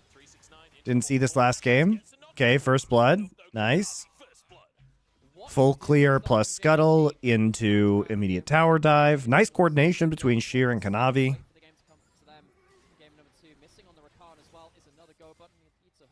Missing reconnaissance on a 24 win streak in LPL. Damn. Well, helps when you won everything with JDG last year. He certainly did. And Rakan, such a powerful pick for missing for anyone, but also Ruler on Xayah. He's literally got a skin for this champion. This guy is an absolute menace on the pick. Cannot wait to see. In fact, he is playing his own skin as well. Great to see that. Ooh, we got 1440. If he's got what it takes to get to those late game team fights, because that's the one thing about Xayah versus Smolder, you will be outranged, and being outranged by Smolder is a dicey position to be in. It is, however, this is Ruler Xayah. The great thing, so if we kind of take the blueprint from the first game. Yeah, the thing is, with Smolder and Xayah, when you have the Lee Sin and the Ari and the Rakan on your team, the Smolder is going to be in constant threat.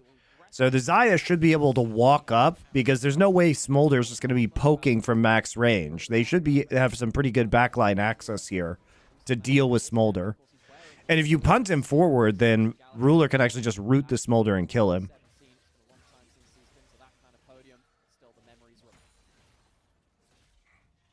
He's been close to that kind of podium. He's managed to win domestically within the LPL. He's hoping to perhaps get some more international stuff going on. Managing to be MSI champion, but Worlds eluded him last year. I Since Riot is willing to do 2 best of 5s in a day for play-ins, that would mean bracket reset is possible. No, it's not. Like, what the fucking kind of argument is that? Those are different teams. You're not playing 2 best of 5s with the same teams. And also, a play-ins venue is not a fucking stadium where they need to hold the World Finals. You can't just have a stadium rented for like 9 hours and run it till 3 a.m. Dude. Also, bracket resets fucking suck. So, in League. They don't suck in fighting games, but they big suck in League.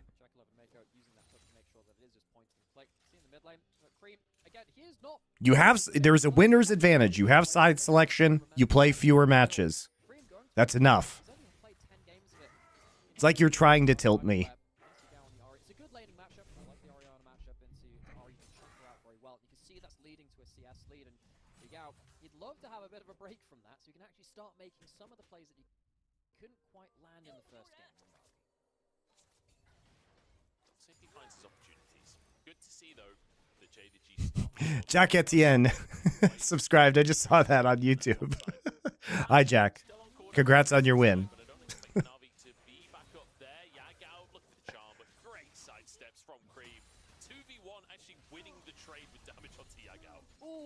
Almost gets himself the shockwave back as well.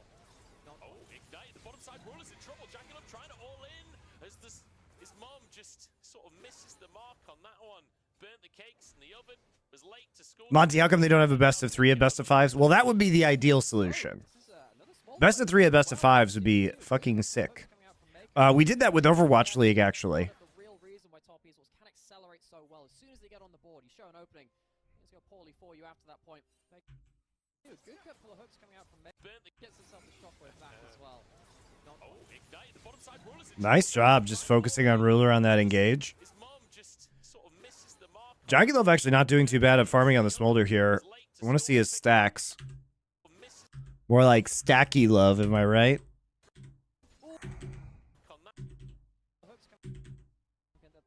I guess we'll never know. Back to again and again. It's been such a big part of that. Knavi still has himself that kick, has himself a flash come up and again. It's been such a big part of that. Knavi still has himself that kick, has himself a flash come up in a few seconds. Not quite there. Good by Mako. He's got the kick. I mean, you can't do anything there. You're fucking Smolder, turd with wings in that skirmish. In the river and finds his way into the bottom lane. Punishment for the aggression of top esports. Do we see how many stacks he has? Secret agent sneaks past all of that wall. No, we're just never gonna know.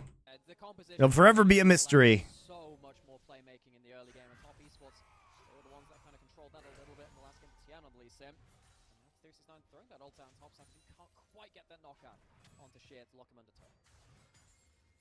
Tough one there, can't quite finish that kill off. And again, Sheer, fantastic laning phase here on the Renekton. He's got the aggressive pick instead of having to play the Cassante this time around. And it feels like he's really using that pick well. Obviously, getting a bit of presence from Kanavi in that top side, but building a CS lead off of the back of that, forcing the reset out now from 369. So a lot of these minions will be missed. It's a plate as well. Sheer off to the races so far in this game. Yeah, sure, doing pretty well so far in this series. Secret agent Kanavi, we saw it just Beautiful. So a lot of these minions will be missed. It's a plate as well. Sheer Good job by the observers there. so far in this game. What are we going to go look for here? The secret agent Kanavi. We saw it just as he was coming Amazing. side. So as well, since we've seen that one, gets past all of the vision line that he sees. Amazing. So many wards on bot side. Top esports, yeah, they should be feeling safe, but they don't. Yeah, I agree. Top should be feeling quite safe right there. Mako is very surprised to see Elise in that brush. Well, it didn't really offer a lot of damage to the play, but still gets he's a little bit of gold. Yeah, I no, too right. appreciate that. I definitely think it's definitely the right thing to do to get some gold on the AD carry. Smolder Dev was laid off. I know. His reign of terror is over. Do a surprising amount of poke. I feel like people often underestimate quite how much poke Zaya can bring to a lane. I just remember the horror stories that we used to have of Lethality Zaya, because that's what that chapter was all about. They have to kind of change damage away into terms of crit scaling more on the E to make it kind of railroad it straight in towards the more crit builds. Now see that top esports going towards Grubs on top side potentially. lands, but nothing more to land towards that. JDG, they have themselves ults available, they have themselves flashes available. The problem is, there's a Nautilus ult on the other side, which means they have to be quite careful going in. They do. Missing arriving on the scene, with their quickness about to come off the cooldown. I think Top Esports are quite happy to respect what JDG are bringing here. Not overforce the Pretty big lead, gold lead for JDG. It's surprising because it's only the 2 kills. You have like 1,500 gold. But I guess the top and bot lane advantages have been kind of real, even though they're even more behind comparatively in mid lane. It's interesting. Potentially could do. JDG, Top Esports at this point in the game. Last time around, we were saying, well, things might slow down. There's a lot of summoners available. The go buttons aren't really there. We've got the Nautilus and the Rakan. The LPL has moved more towards these kind of champions over and stuff like that. I mean, we saw some timing there earlier in the split. Nami and Amelia. It'd be harder to press that go button, but as it stands, no Top Esports were roaming down towards bot side and force from the JDG to pick up that dragon. So, like the first game, no early soul going to be on the table. 12 quicker roams around the map, and of course a very powerful soul to cap things off. Look at the CS lead. That one dev did Zeri, Cassante, and Smolder. Damn. Mako getting caught out. Kanavi's been all over the map so far. That's quite the run. A historic run of bullshit. Over the years, he sort of built a bit of a reputation for things like Kindred and these carry junglers in Italy a bit as well. But his Lee Sin is still always my favorite of his champions to watch. He's so clean on the pick. His mechanics are fantastic, but also the way that he plays the map, the way that he uses this jungler is always a pleasure to watch. 369 is in all kinds of trouble here. Sheer starts the play off. The quickness is in. Beautifully executed, actually. This jungler is always a pleasure. I mean, he just goes for it, man. Straight flash. Missing comes in. Ults right away. Beautifully done. Man, that actually looks a lot like JDG from last year in terms of their like long range and commitment to engage. Super nicely played. Sheer guy's pretty legit. Like that against his old bot lane he played with last year. Sheer might be returned the favor on the bot side, but here comes Kanavi using that map play as you're saying, and then the Hex Plate's also coming. Uses both of his battle dances to get Immediately recalls and then TPs into the bot side to pick up this wave. 89 stacks. I guess that's all right. The bot side right now. Yeah, the Renekton on with Eclipse is interesting.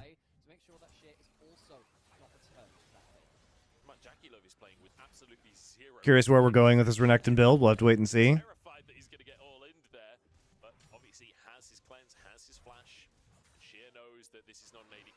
Did their top laner change? Yes.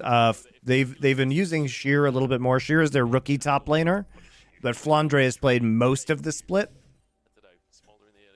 I'm never really sure. I never know what to expect when I watch Jackie Love. He's just too good. Yeah, and I think that's a great conversation to have too. You know, we talked about recent form of players. Jackie Love, I think last year people, because they didn't see him internationally, and you know, largely the team of Top Esports, despite the fact that they made regional finals, was kind of said to be a bit of a failure. They're kind of going to forget that. You know, Jackie Love had a fantastic split. Mako going to get CC'd up here potentially blowing ult. He's fine. Just he doesn't even have to blow the flash. But back to Jackie Love, he had a fantastic 23. I think that on the whole, the Jackie Love moments where you say, well, you know, maybe you overstep why he's doing it. It's continued. Smolder to clear the wave, the bot side will deny. No, actually, the fourth plate goes over. Oh, we're managing to just about squeeze the damage out there. Pretty good pressure so far from JDG. They've gotten a ton of plates in top and bot. This is a huge early game from JDG. Yeah, very nicely done in the early game. This plate goal is making a huge difference. Massive trades against 369. He's doing a good job of stepping out of this sweet spot. 369 recommended Sheer to JDG. Fair enough. Nonetheless, the Eclipse Renekton, it's not going to be the Black Cleaver like we saw last game from 369, which can help you get a bit more tanky, a bit more frontline shred. The Eclipse, the shield helps you be tanky, but it's mainly about the damage. You're not really as bulky without just the raw HP, the Black Cleaver. So JDG, they have themselves that Eclipse for the big burst combo. Fantastically comboing up in the side lanes. It wouldn't surprise me to see them keep on that. Something like the Smolder, you don't really want to play towards him if at all possible. We have ourselves the cross map again. It's been a little bit of a slow affair. Again, we haven't seen Yeah, JDG can just trade turret for turret, though, and then turn on to Herald. So pretty big ability to trade up here for JDG. They still are able to pressure onto tier 2 as well. This feels great. Basically, JDG is in a situation where they can trade evenly but do it faster. And they can actually TP out and still get Herald. Oops. Well. Alright, still worth, though. Question is, are they going to be able to reset in time to also get Drake here? Okay, there's Herald. They actually saved tier 2. That's very huge, considering that tier 2 are worth a huge amount of gold. No TP, though, so Yagao can't get back into this fight, but he does have Hex Gates. And we're going to see blue buff taken by Lee Sin before recall. 20 seconds for them to make it to Drake. This could be a massive macro move by JDG. Basically trading 2 turrets for 1 Herald and a possible Drake. The thing that is great about doing stats in the LPL, one, it can be sometimes hard to get some of the more intricate numbers, but we have such a good sample size because we play so many more games. A regular season is 16 best of 3s per team. It's an absolutely huge amount. It's only the single round robins have 7. Oh my god. And they get the Drake? What a beautiful sequence by JDG. You know what that is? That's a macro blast if I've ever seen one.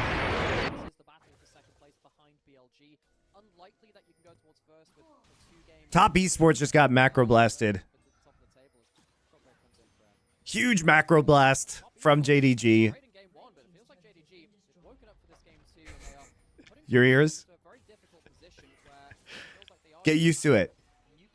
Macro blast is a statement, man. Question will be, can JDG explode with the next fight of the game? Can top esports defeat their own statistics? It's a 4,000 gold lead in 17 minutes. Like, it's a really good start. Yagao just farming up on the side.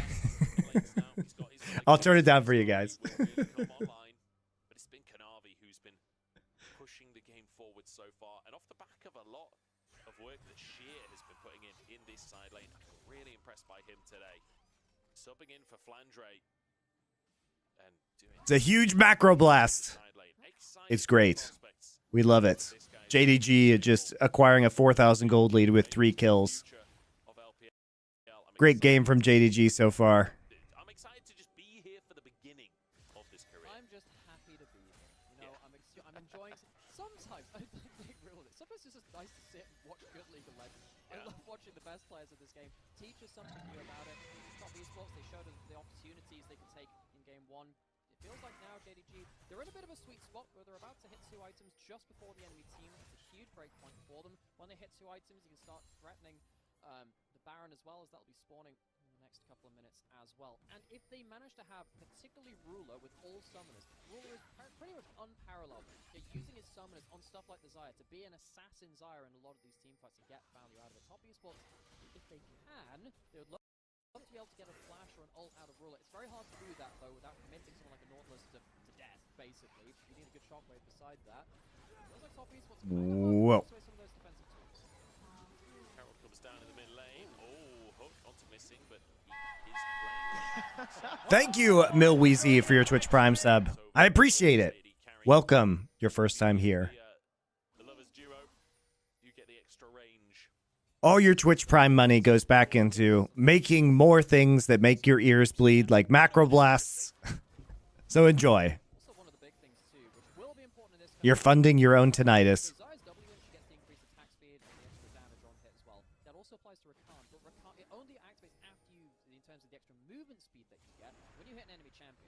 Now, if Rakan does that, it buys the movement speed for both of you, and you both benefit from it. So if Rakan goes in, I didn't know you were streaming games. I'm streaming here and on YouTube. Yeah, I do VOD reviews like 6 days a week now. So you will get value out of your delightful Twitch Prime sub. take off too. Mid lane out of turret down, summoners and ults still available from JDG as top esports They are, once again, struggling to thread the needle in this game, especially compared to game 1. Thoughts on Reckless? I don't fucking care. Those are my thoughts. My other thoughts include, why do you fucking care? Who's been loudly farming with the ult. Well, that's true. That's true. And also, on the pre-nerf ult, this is not the patch where Smolder's ult cooldown gets nerfed. That's I already pay you on Spotify. How do you pay me on Spotify? that's coming in. So excited for that one, but the wave clear is still very, very powerful for the Smolder in the early game. Jacular making use of that fact. 369 just trying to clear these waves, deny the side lane pressure, but Tier 2 already taken on the top side for JDG, now trying to pressure the Tier 2 in the bottom side, and they are more than happy to just play this out. Like, why do we care about... I mean, I don't care about any Tier 2 Korean players, guys. It's just whether or not they can... I don't care about any Tier 2 players in any region. That includes Reckless, and every other Tier 2 player is included in the group of players I don't care about. Maybe even a pig style. The thing is, I think JDG, in some ways, a fast game doesn't work for them only for the Xayah. I think for the rest of the team, The video of Reckless DJing should... I have not seen him DJ. without Flash goes to ultimate, I think the game gets a lot easier for top esports. I think that's why JDG haven't been pulling the trigger so readily themselves. Because honestly, Ruler on this Xayah has been so awesome on it. He's one of the best players in the championship of all time. The skin grip, okay, that's the fight. Obviously, might be stuck in the choke here. Tien really committing to this one still, keeping his ult. There we go. Crescent Guard used, Flash used as well. A lot on cooldown now. Well, these have been low action games. Very low action, but I guess Top Esports is feeling the itch not to give them Soul Point for free. He just goes on... Tien just goes on to missing, man. I don't know if I'd be fighting this one. You guys already got a Drake. Can't you just wait till you get a bunch of Smolder stacks? Do you really have to fight this? Do we have to do that? I feel like we definitely do not have to fight for this Drake if we're Top Esports. You already delayed by getting the first Drake of this game.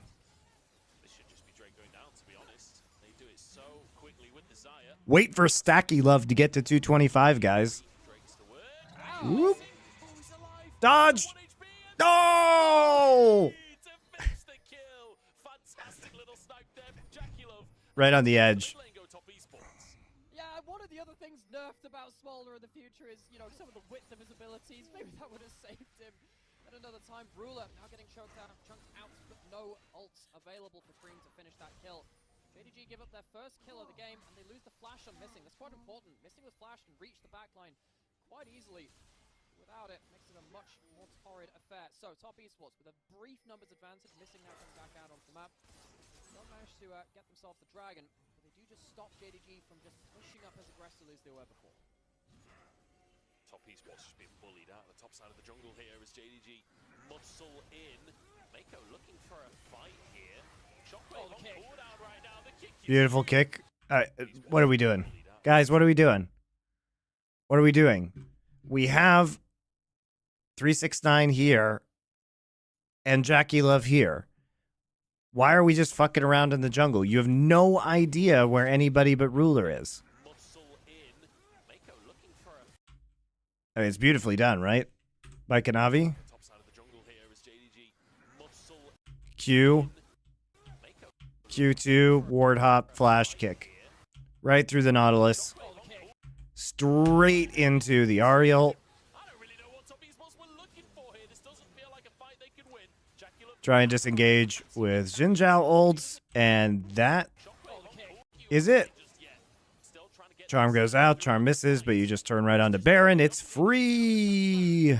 Well, Tien has no blast cone, no flash, and no ultimate. You're waiting for Jackalov to do something, or 369 to get into the pit. They do not have the numbers to make a difference here. So after having the opportunistic pick, they're going to give up the Baron. They're sticking their heads in. I just don't see what happens here. It's all on 369 on the flank.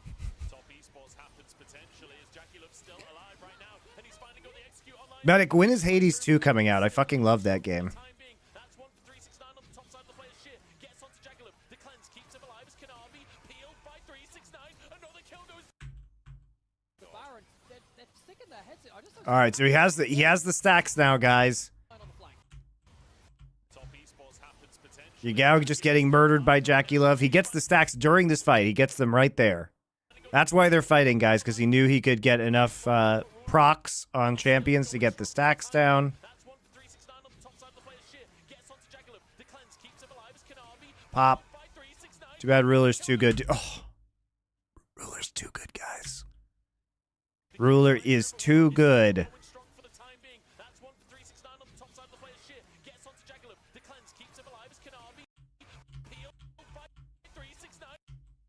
Pulls all the feathers back on the flash.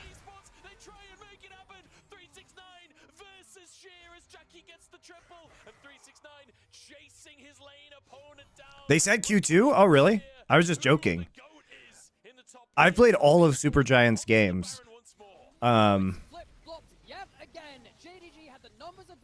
Bastion, Transistor, Pyre. I don't even like roguelike games, but I have like 100 hours plus in Hades. What a fucking banger of a game.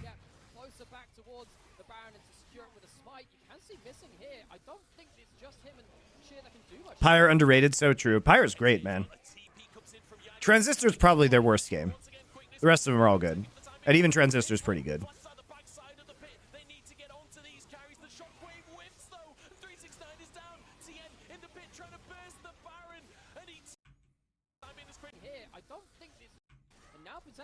All right, this is an interesting call. Let's go back to this game. This is an interesting call. So they try and go ahead and 3-man this, even though Tien is dead and Jackie Love is dead, because they think they have the time. But Yagao has TP. So no jungler's going to be here. Tien will be here a little bit faster. You have Hex Gates, but you still have Renekton and Rakan. Very, very slow, Baron. Tian's here. Okay, there's the RETP. Covering for Ari. Coming in. Ari ults immediately. I have this Renekton in the middle of everybody just spamming Q heal is crazy.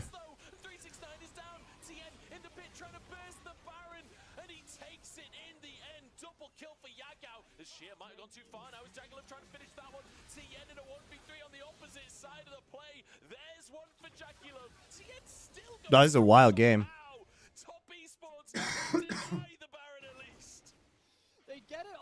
Yeah, I love the world of Hades too. And ultimately, it's just a really fucking fun game. I love Supergiant though. Like I said, I'm incredibly biased towards Supergiant. I have been since the release of Bastion. The blast code cancelled the Q mid-flight. That's the reason he's safe. Kanavi essentially going to follow it up with a kill after, with a kick after that too. Where the hell are we starting this replay? Okay, this is the first fight from Ari.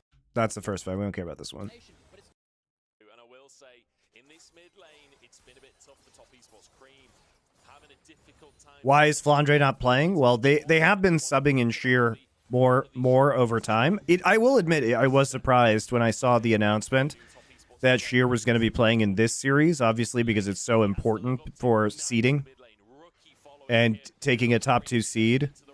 But JDG looks like they made the right decision. I mean, Sheer looks real good. So 30 seconds until the Hextech Dragon JDG. It looks like they're giving up the mid lane outer turret to make sure they have positioning in bot side to make sure they can get towards bot river. Last minute, the Baron buff, top esports is much easier for them to push outways with JDG. They have themselves resets. They can use the Hextech Dragon to get onto the map easier. Yagao doesn't have teleport. He will be late to the spawn of this just about. He's gets himself an important completion, gets himself the Horizon focus. So, 3-item combo from Yagao. Top esports, though, they are the ones who can control this choke point. MonteCristo has had difficult fights before this. If you get good positioning here, that shockwave, which we haven't really seen be that impactful yet, could change everything. It's also a hell of a combo between the shockwave as well as Smolder's Qs and his ult hitting onto everyone. That is terrifying damage that can come out from top esports. Yagao goes mind the charm. Top esports control the river for now. Remember though, a single smite from Kanavi can still get Hextech Soul for the side of JDG. Really important that Ruler was stood in that kind of point there. Now see Yagao going. Okay, Yagao on the flank here. Kanavi trying to create pressure onto Jackie Love and Smolder. They have to mark him. He comes over to the side. Looks like we're just going to 50-50 it, and somehow Ruler gets it. Kanavi did smite there. Looks like it was a combo smite feather pullback. A little hard to tell.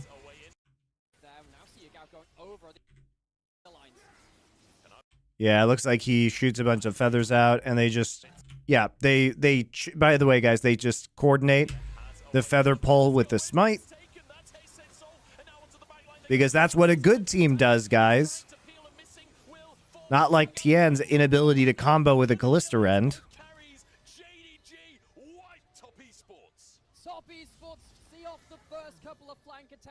Really, really good execution on that. Damn. Let's watch the rest of the fight, too. Kanavi just so distracting. And he actually goes into the pit to be here for this one. Nice job. You get Hextech Soul. Missing gets immediately back onto Jackie Love. So does Renekton. Yagao dives into the back line. This is what I'm talking about. The Smolder threat in this game is actually crazy. And especially once you start hitting him with Hextech Soul and you start slowing him down. Backline access, totally huge. Very nicely done. JDG, really good game by JDG, guys. Very, very good. Lose the flip, lose the fight, lose the game. We're going to game 3. Reminiscent of game number 1, JDG put the pressure on and forced the fight. Tien and Cream fucked up their ult combo. I mean, that's the risk when Xin Zhao is your ball carrier, right? Is that if he goes in and ults? Yeah, right there. Thank you, YNL LOL, for your resubscription. If you go in and Tien, you know, the Xin Zhao immediately ults, then you don't get a combo with the shockwave. I still think they lose that fight no matter what, though. I mean, this is a very resounding win. Smolder has no chance to escape. Top Esports see off the first couple of flank attempts, but they can't see off them all. And they go in towards the dragon, lose the flip, lose the fight, lose the game. We're going to game 3. Reminiscent of game number 1, JDG put the pressure on and forced the fight over the soul. This time it's them coming out on top. Ruler on his own. No mistake. This matchup is Fuck Smolder. Punk ass champion. All right, do we get to see draft in the next game?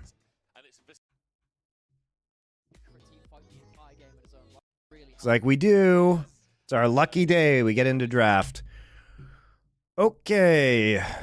Karma, Lucian, Varus, all taken out. So no ruler shenanigans. Ashe, Renata, and Senna. Okay, so Ahri first pick again.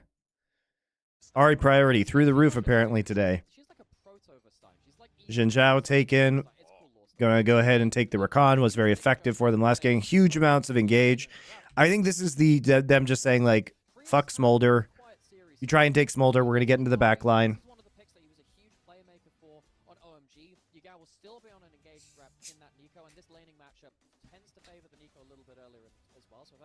And we're going to have Jax. So, huge, huge, huge AoE CC. Have a really good ability to determine when he can be a playmaker, which he couldn't really before.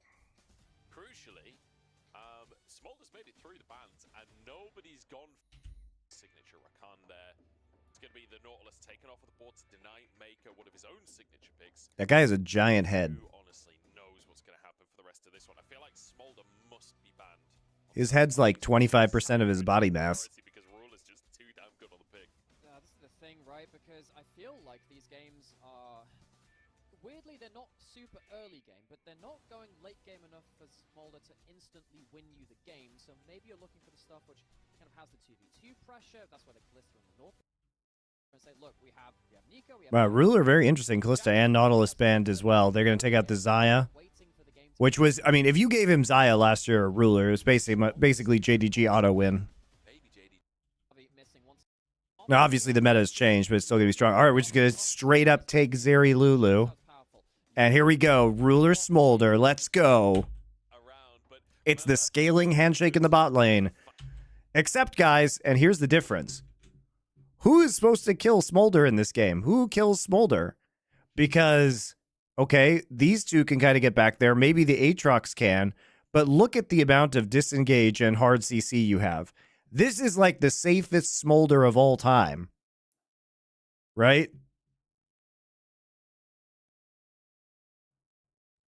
Also kind of low range here as well. Kind of a low range composition. So the Smolder's is going to proc a million Qs basically over the course of a team fight.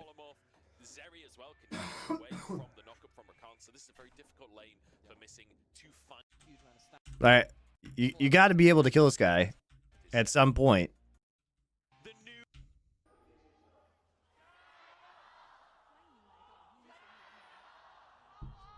Like whose job is it to kill this Smolder? I don't see how you kill him.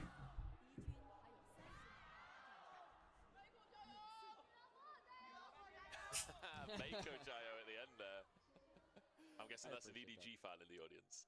I appreciate that one, but obviously worth noting, JDG's arena very large. As this match Probably on TN, but TN is going to be gated by his ult, and you know this is pretty short range comp overall, right? So you can't even kind of fight in the neutral very well with this. You can't like trade in the neutral very easily. And I feel like that was classic top esports versus JDG as well. When you think back to the classic top esports play. So, and you also can't pressure him bot. Like this isn't a game where this Smolder is really going to be driven out of lane because you're opting into Zeri, right?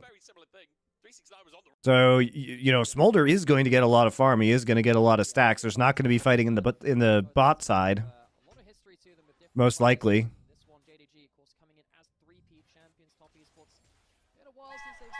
Loxy9, thank you for your tier 1 sub. Thanks for the content, even if you're wrong about Transistor. Good night and have a good stream. Look, man, I think Transistor's a good game. It was just my least favorite Supergiant game. It's my least favorite among good games. They've only made good games, let's be clear. You sound like a T1 fan when I put them, like, not #1 on the fucking power rankings. It still means it's good. Bring us some bangers so that when the trash talk videos come out later in the year, we've got some. We need some good stuff. Transistor is my T1. They make banger games, dude. Supergiant's great. That's a good point, actually. And he gets himself towards the longsword, so I guess he really wants to fight. Saying it is the worst is kind of harsh. But there's only one way to say that. I have to compare it to other good things. One of them has to be bad.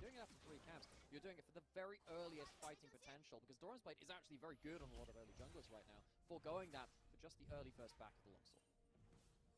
So longsword gives him an advantage if TN happens to be on that bottom side. He's not though. Sheer moves in. TN does. Foregoing that for just the early first back of the longsword. So longsword gives him an advantage if TN Sheer just being extremely annoying in the jungle. TN does get the smite down, but the counter strike won't land. So Sheer can't keep this one going. TN though can, as potentially 369 could move down, or TN could just win the 1v1 and force Sheer away. And now a charm lands mid because Yagao is trying to move over to help his other solo laner.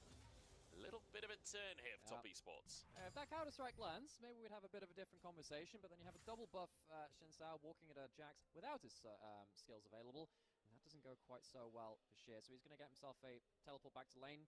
Now, he had the free ability to do that because the wave was slow pushing towards him. He's not going to lose a huge amount of CS, but it's a bit of a swing and a miss from him in terms of the plays he could have made. And I think maybe part of that is just down to like those. Your cooking is nice to be chill and see the bangers. Good. This series definitely a banger. It's been a bit slow, but I mean the gameplay has been pretty good. I like JDG's win a lot in that last game. Not really a dive because there's no way to get to the tower here for Jackie Love and Mako. Jackie actually, I thought he was going to sacrifice himself, but he's walked over to the wall. It's Mako that sacrificed himself here. Yagao choked because you don't have to think about like. Guys, did you know? This is actually really interesting. So Yagao gets pretty low here. He has biscuits though. They know Xin Zhao is at Gromp right now because of the fight that Sheer just had in the jungle. They see the recall coming through. Yagao's at 50% HP, but there is a timing window here while Jackie Love and Mako are pushed up for them to actually just go into the bot side. This is a very interesting roam, but this is based on the fact that they can assume that Xin Zhao is that he was delayed, right? Let's talk about this. He was delayed because of the shenanigans that happened up here. Now, this forced Shear's TP because he had to recall and come back to catch the wave. But it also meant that Blue and Gromp were delayed, which means that Top Scuttle also isn't happening at 3:30, right? So Xin Zhao's up here. They know that. Ari just recalled. They have wave pressure. They can come down here. Also hilarious because it takes 4 people to actually kill anybody because Smolder's in this lane. Remember, Smolder is just a turd with wings. He doesn't do anything. So you actually have to have 4 people to do anything.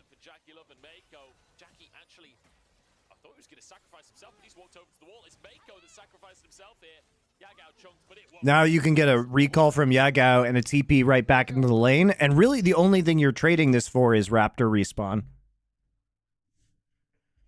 When is the next power rankings? I need to record it. It's probably going to be next week at this point, guys, honestly.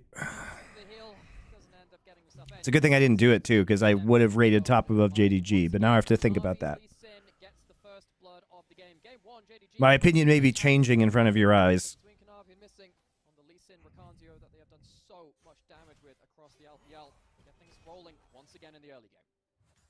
That's a really good adaptation, guys, from JDG, and not one that you see that often, but that's an excellent macro understanding because of a game state where the jungler is delayed, you know the location of the jungler, and you push the Ahri out of lane, the lane is pushed up, and you have TP, right?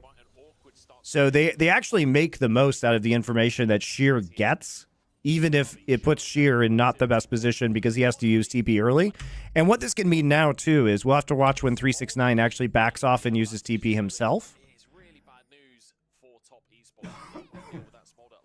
Because they can play around this for 369. Like, 369 might be able to get an advantage in the top side as a result. So, Kanavi now coming up to cover top. Make sure that Sheer is safe up here.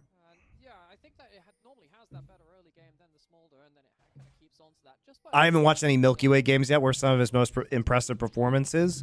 You definitely want to catch some of his Kindred games. Just look up the games in which he plays like Kindred. Those are some fun ones to watch.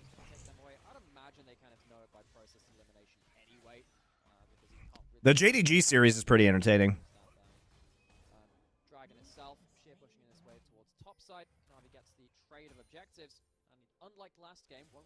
The third game, I mean the top series is also pretty funny. The third game is kind of a hilarious throw by Top Esports.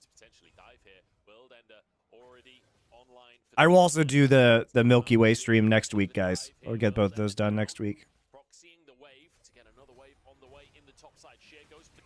I would have done it yesterday or today, but the LCS playoffs started, so kind of annoying.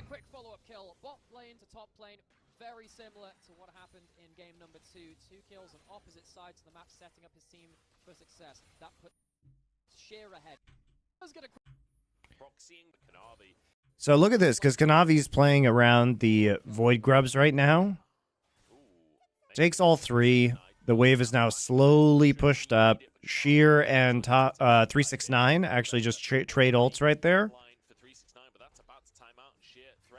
So I just wait for his ult to go away, proxy the wave a little bit. Wait for Counter-Strike to come up. Boom. Done.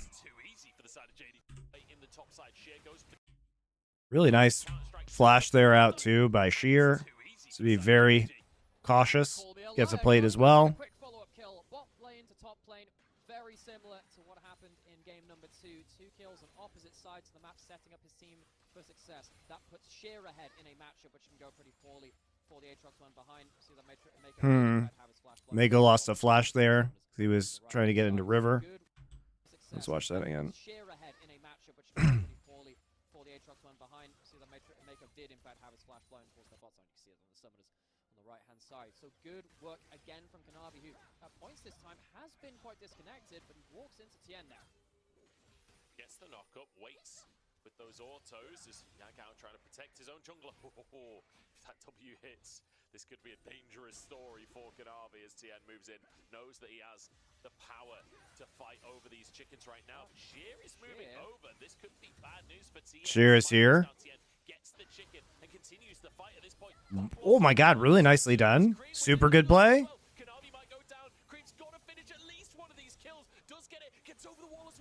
Oh. Can Yagao get another ability out?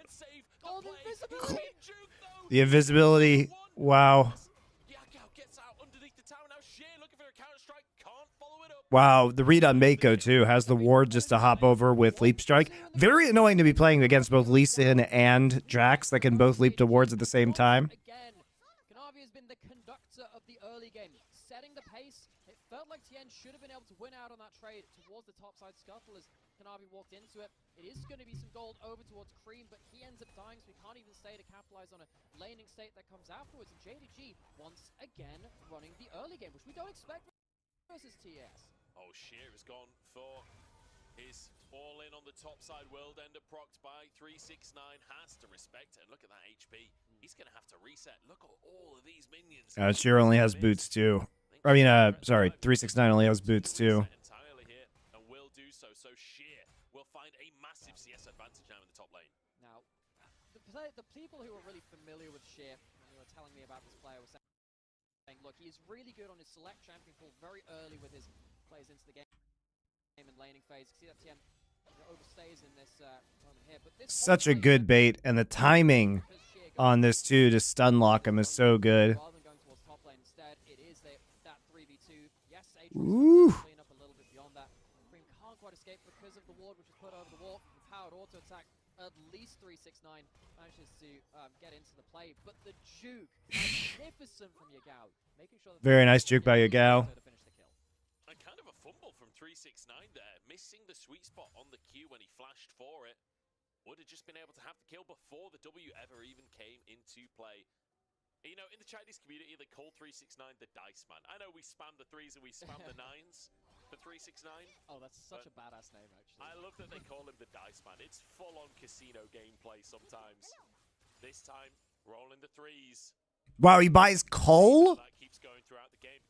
369 went back and bought Cull. What?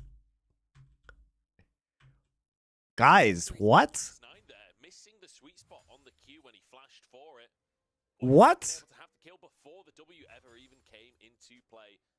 You know, in the Chinese community, they call 369 the Dice Man. I know we spam the 3s and we spam the 9s. This guy's got balls of steel. What the fuck? He's like, yeah, I am losing this lane, and this Jax is super fed, but what if I bought an 8-minute Cull? I'm starting to really like this man in the matchup. Yeah, and I feel like, you know, his comfort champions, the Aatrox, the Jax, the Renekton, a lot of the kind of bruiser champions, which a lot of top laners have grown to be very comfortable on. That's the big dick gameplay we love from 369. The confidence in himself. We've definitely felt, even a couple of these games, he's in the longer plays. We have to see what happens 2 rotations into a trade with 3 people. Jax is going to be on 3 items by the time he cashes that Cull in, guys. Tell that against higher tier players, you might just be able to eke out a bit of extra damage, a juke a little bit better. So things will go your way. Sheer in the individual plays, still so powerful. He's running down a bit late from top lane. JDG do want to contest this. 1,500 gold up right now for JDG. Sheer's coming in from the flank. Smolder's going to be here first. Big Smolder ult incoming. Oh my god. There it is. Oh, he gets the kill. Oh god, he's going to get so many stacks from this fight.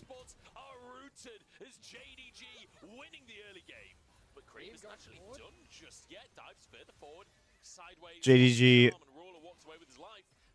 gonna get 5 grubs too. Oh god, it's a nightmare. It's so over, guys.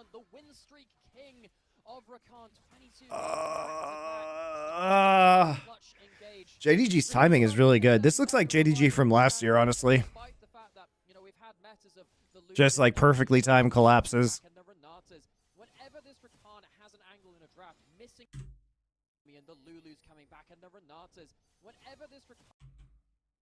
Dodges. REQ. Flashes in. Double knockup into Yagao. Double knockup into Smolder ult from mid lane. Gives Smolder the kill. Smolder then just sneezes fire all over them. And now he has a bazillion more stacks.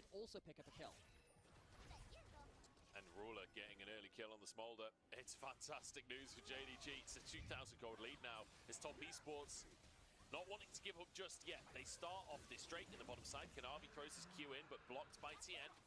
Now will be Drake taken by Ruler gets more stacks. Just a bazillion stacks for free in these skirmishes. Gets out with his life. I felt a little bit tense, honestly. But How many stacks does he have? Whenever missing is on the screen. Would I get like 100 maybe by now? Yeah, he could find a way to make something happen of that.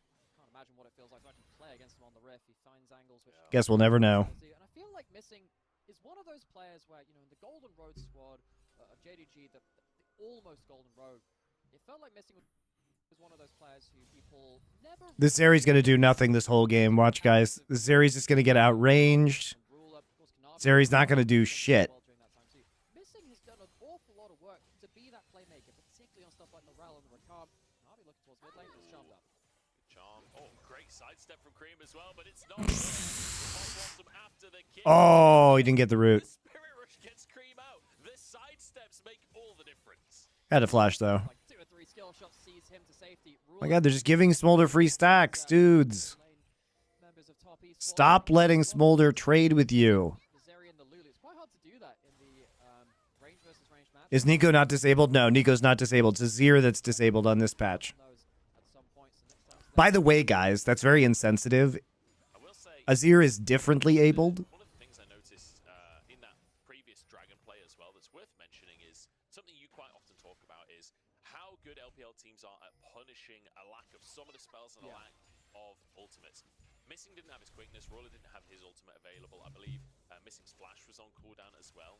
Top esports, while it was a really close run thing to JDG actually contesting. And How many stacks does Smolder have? Top esports see that window and manage to pull an objective out of it. And I think that is a skill that's really underrated in League of Legends. Oh yeah, and I think particularly the LPL is the specialty of it. Now 369, he has his flash and he has his ultimate. Do I think Smolder nerfs take him out of pro play? Yes. I think they nuked him from orbit, which is what he needed, so.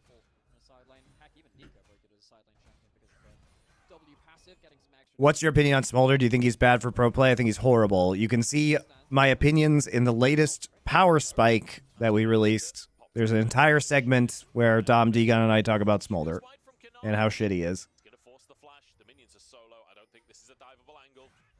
Yagao has moved up as well, pretending to be missing for the time being.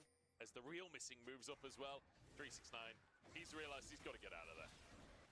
And because of the topside movements from JDG, there's going to be a Herald started. Herald might even open up an angle towards mid lane at some point too to break open that tower. It feels like one of the things which the LPL has... Zeri meta or Smolder meta? Zeri meta a million times.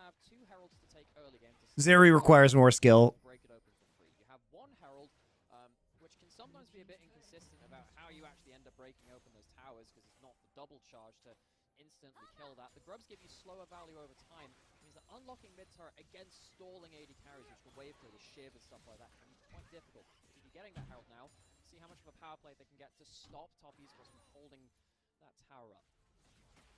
See if they can withstand the pressure on those towers. It's a 10% win rate when they're behind at 15 minutes. Just finished watching Dune 2. It's good. I agree. Our Dune 2 video on the Culture channel should be out soon. Elsewhere on the map, Sheer, the target, and Creep grabs himself the kill.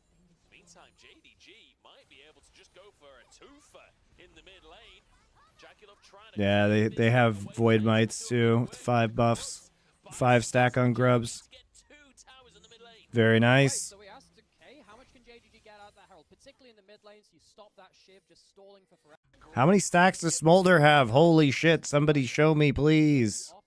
For him, himself 2 Dark Seal stacks off of that bot side plate. But the thing is, with so many of these plays being back and forth and very, very close, and the fight's not happening all too often. Anyone had such a high win streak with a champion? Marin on Maokai in 2015 had a very long top Maokai win streak as well. It was maybe 25 games, something like that. I think it was longer. To finish this series out, Ruler stacking away, by the way. Who I'd say on average at this point. I think. It's off the top of my head, so maybe I'm wrong. You can expect the passive to come online sort of 20 to 22 minutes. That seems to be where Ruler's at right now. He had 113 like 2 minutes ago. I didn't catch it. Thank you. They just get this This is just, they're just here to make Ruler have 1,000,000 stacks. Oh my god, he steals it. Oh, the number of stacks that are coming through are ridiculous. Oh my god, he's getting a bazillion stacks, guys, in this fight. Holy shit. Did you guys see how many people he hit with W and his R? Also, ridiculous that he steals this.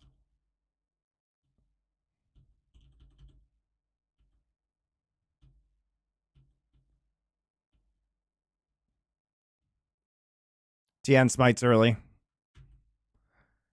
That's Tien's green smite right there at 13:59.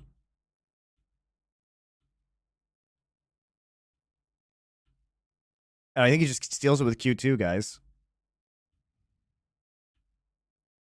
He steals it with Q2. He doesn't even smite. Doesn't even smite. Oh, he does smite. He does smite. Did he smite, though, or did he just connect the Q2? It's a little hard to tell.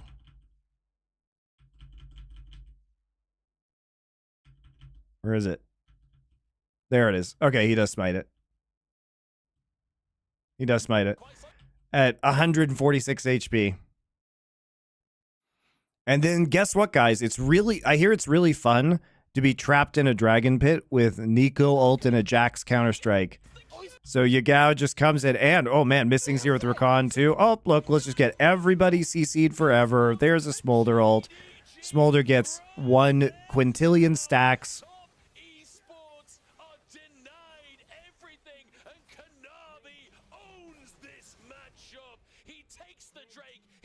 They literally get ace for that, guys, at 17 minutes.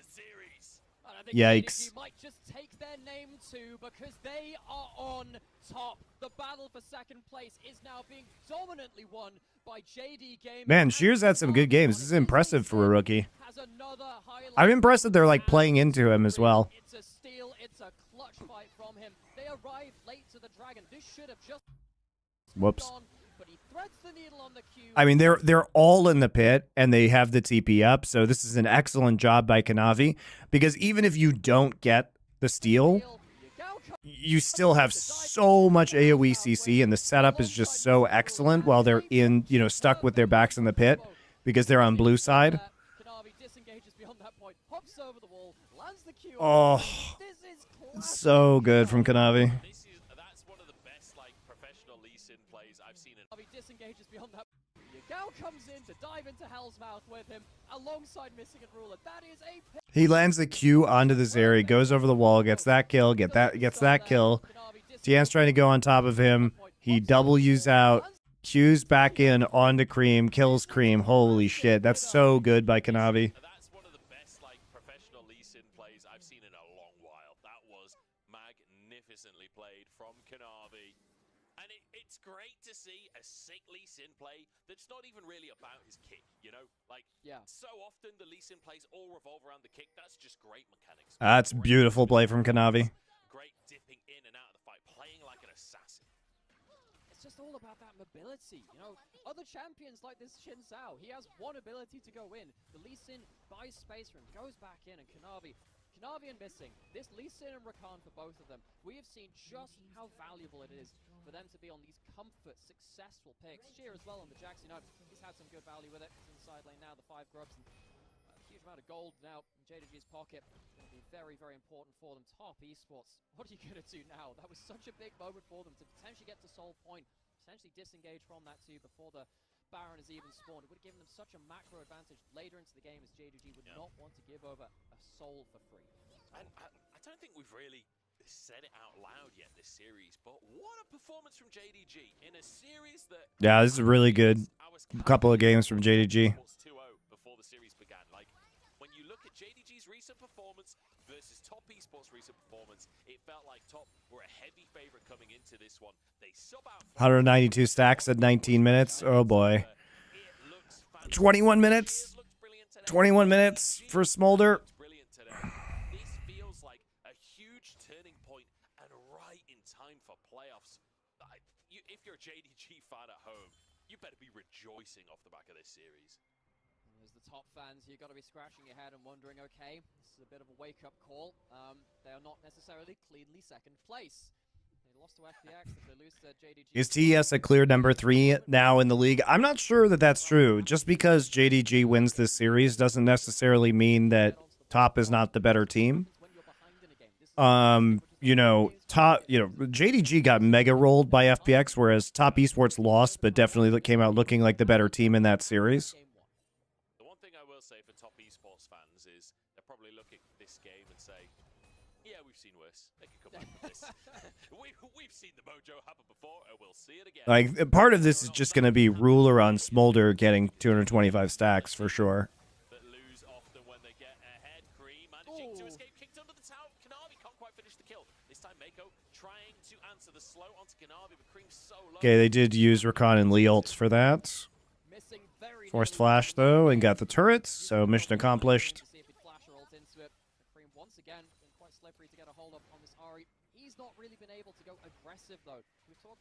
But I think JDG, to their credit, is playing better in this series.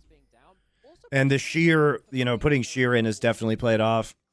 His laning looks pretty nice, and he's got, looks like some pretty good synergy. Even, things that you wouldn't expect from a rookie. His TPs into plays across map have been good. I think Sheer looks good. I don't know how big his champion pool is. That's a question, but these games look nice. Is LCK on today? Yes, it's on in 30 minutes. That will mean that maybe not at this dragon, but maybe the next one can have the 225 stacks from Ruler himself. And it feels like the rest of the team vying for that opportunity to get that first engagement. It's crazy that no one has LCS's Smolder stack UI. I mean, LEC does. It is annoying, though.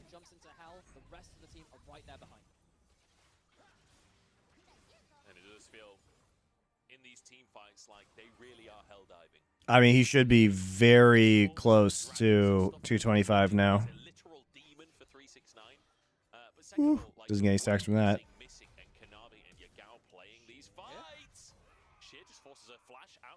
When was Sheer's Cull done? So, next dragon coming up in 40 seconds. Think Top Esports will probably do so, and by delaying that, you are allowing the Smolder to stack. That will mean that maybe not at this dragon, but maybe the next one can have the 225 stacks from Ruler himself. And it feels like the rest of the team vying for that opportunity. 369, yeah, Cole. That's what I meant, sorry. Have really been timing their engagements so well around these objectives. That Cole buy was super questionable. There's a literal demon for 369. Trying to turn this one around. Counter-Strike comes on out, but he's just gonna die. Shit. Playing these fights. He goes back in. He actually misses because of the leap strike. 369 now trying to turn this one around. Counter-Strike comes on out. Oh god. 369 now trying to Where's Charm? He missed Charm. Counter-Strike comes on out, but he's just gonna die. He missed Charm. Comes in from Yagao to make sure Cream cannot answer. In the meantime, Up, it's done. Here we go. Stacks achieved. So Top Esports, they go for another option rather than fighting for the dragon. They try and shut down the side lane with Cream just having dragon, and they get themselves a denial of Top Esports from really using that next round of ultimates to a good degree. JDG, it is going from good to better for them, and while all this is happening, the for Ruler, it's a disaster for Top Esports. Scale. Top Esports, they'll have some pick opportunities, but it's not easy. And wow, missing just running through everybody. Cream has no flash.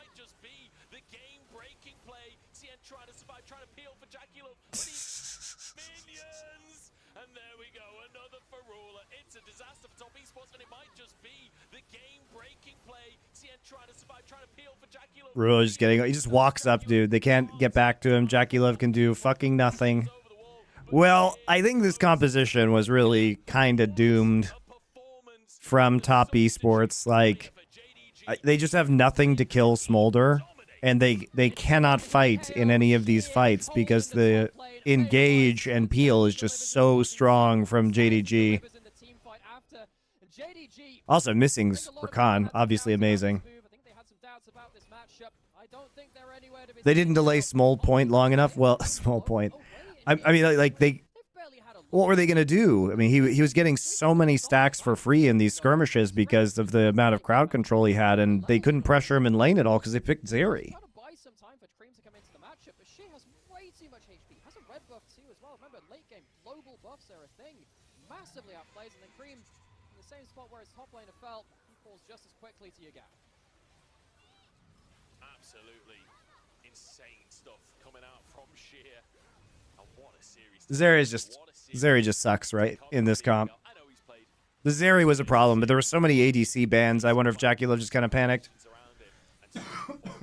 See, the problem, guys, is like because they waited until, remember that Smolder was R5 pick here. So because they waited until R5 to pick Smolder, you might be like, well, why did they pick Zeri? And here's my answer. Would you want to play Smolder into Jax, Lee Sin, Nico, and Rakan? No. Like, they already tried that.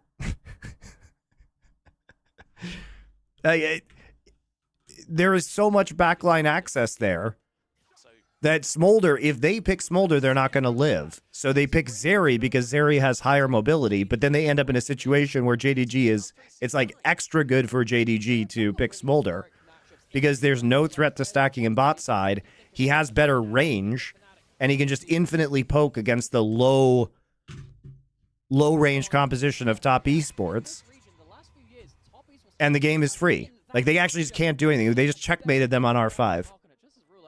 Like, they checkmated them on R5. I think they got bamboozled by the number of ADC bans. So there were like 8. Could they have gone Ziggs into Smolders? No, it doesn't stop Smolder from doing anything. He still just stacks. I mean, maybe you could push. I mean, Caitlyn wasn't banned. Maybe you just play like Kate Lux and just hard shove.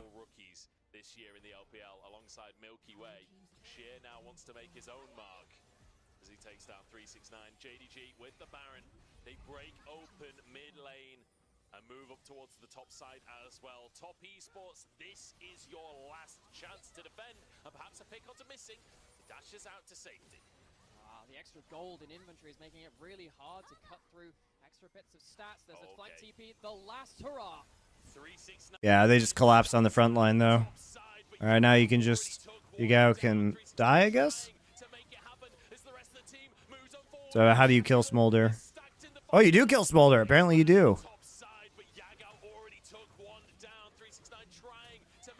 369 legendary game-saving TP flanks. He's back. However, it was a 5 versus 4, and you might just lose Nexus turrets for it and an inhib. So, not worth. Good split push by Sheer.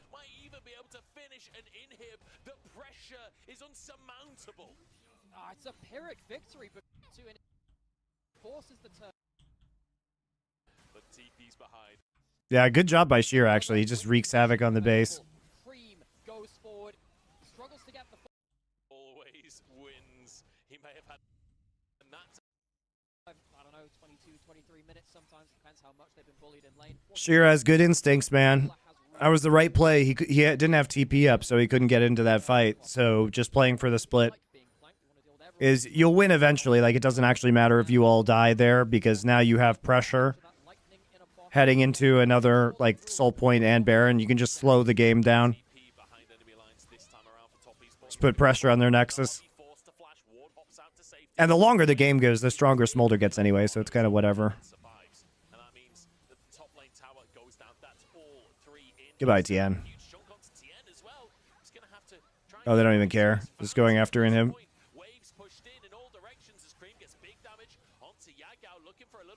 Now they don't have to overpress this. They can just go for Baron.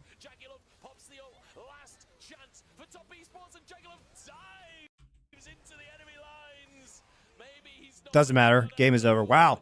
Really impressive last couple of games from JDG, I think.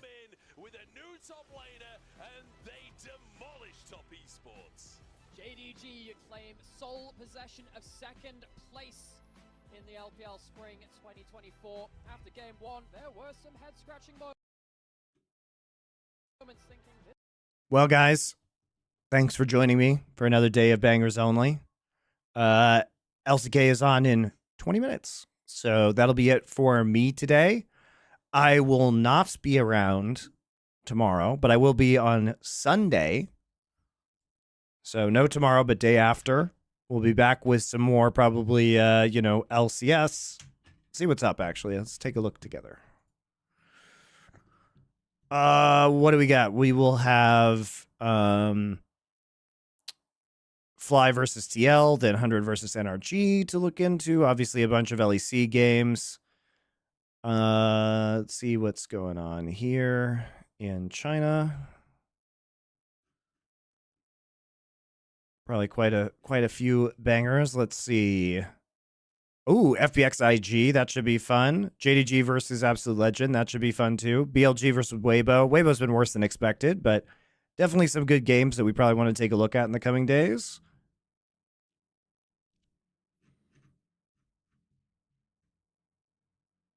T1 versus HLE. That's on tonight, so we might take a look at that in a couple days. And then D Plus versus Gen G we can review day after on Monday. So lots of good games coming up, guys. Thank you very much for watching. I'll see you then.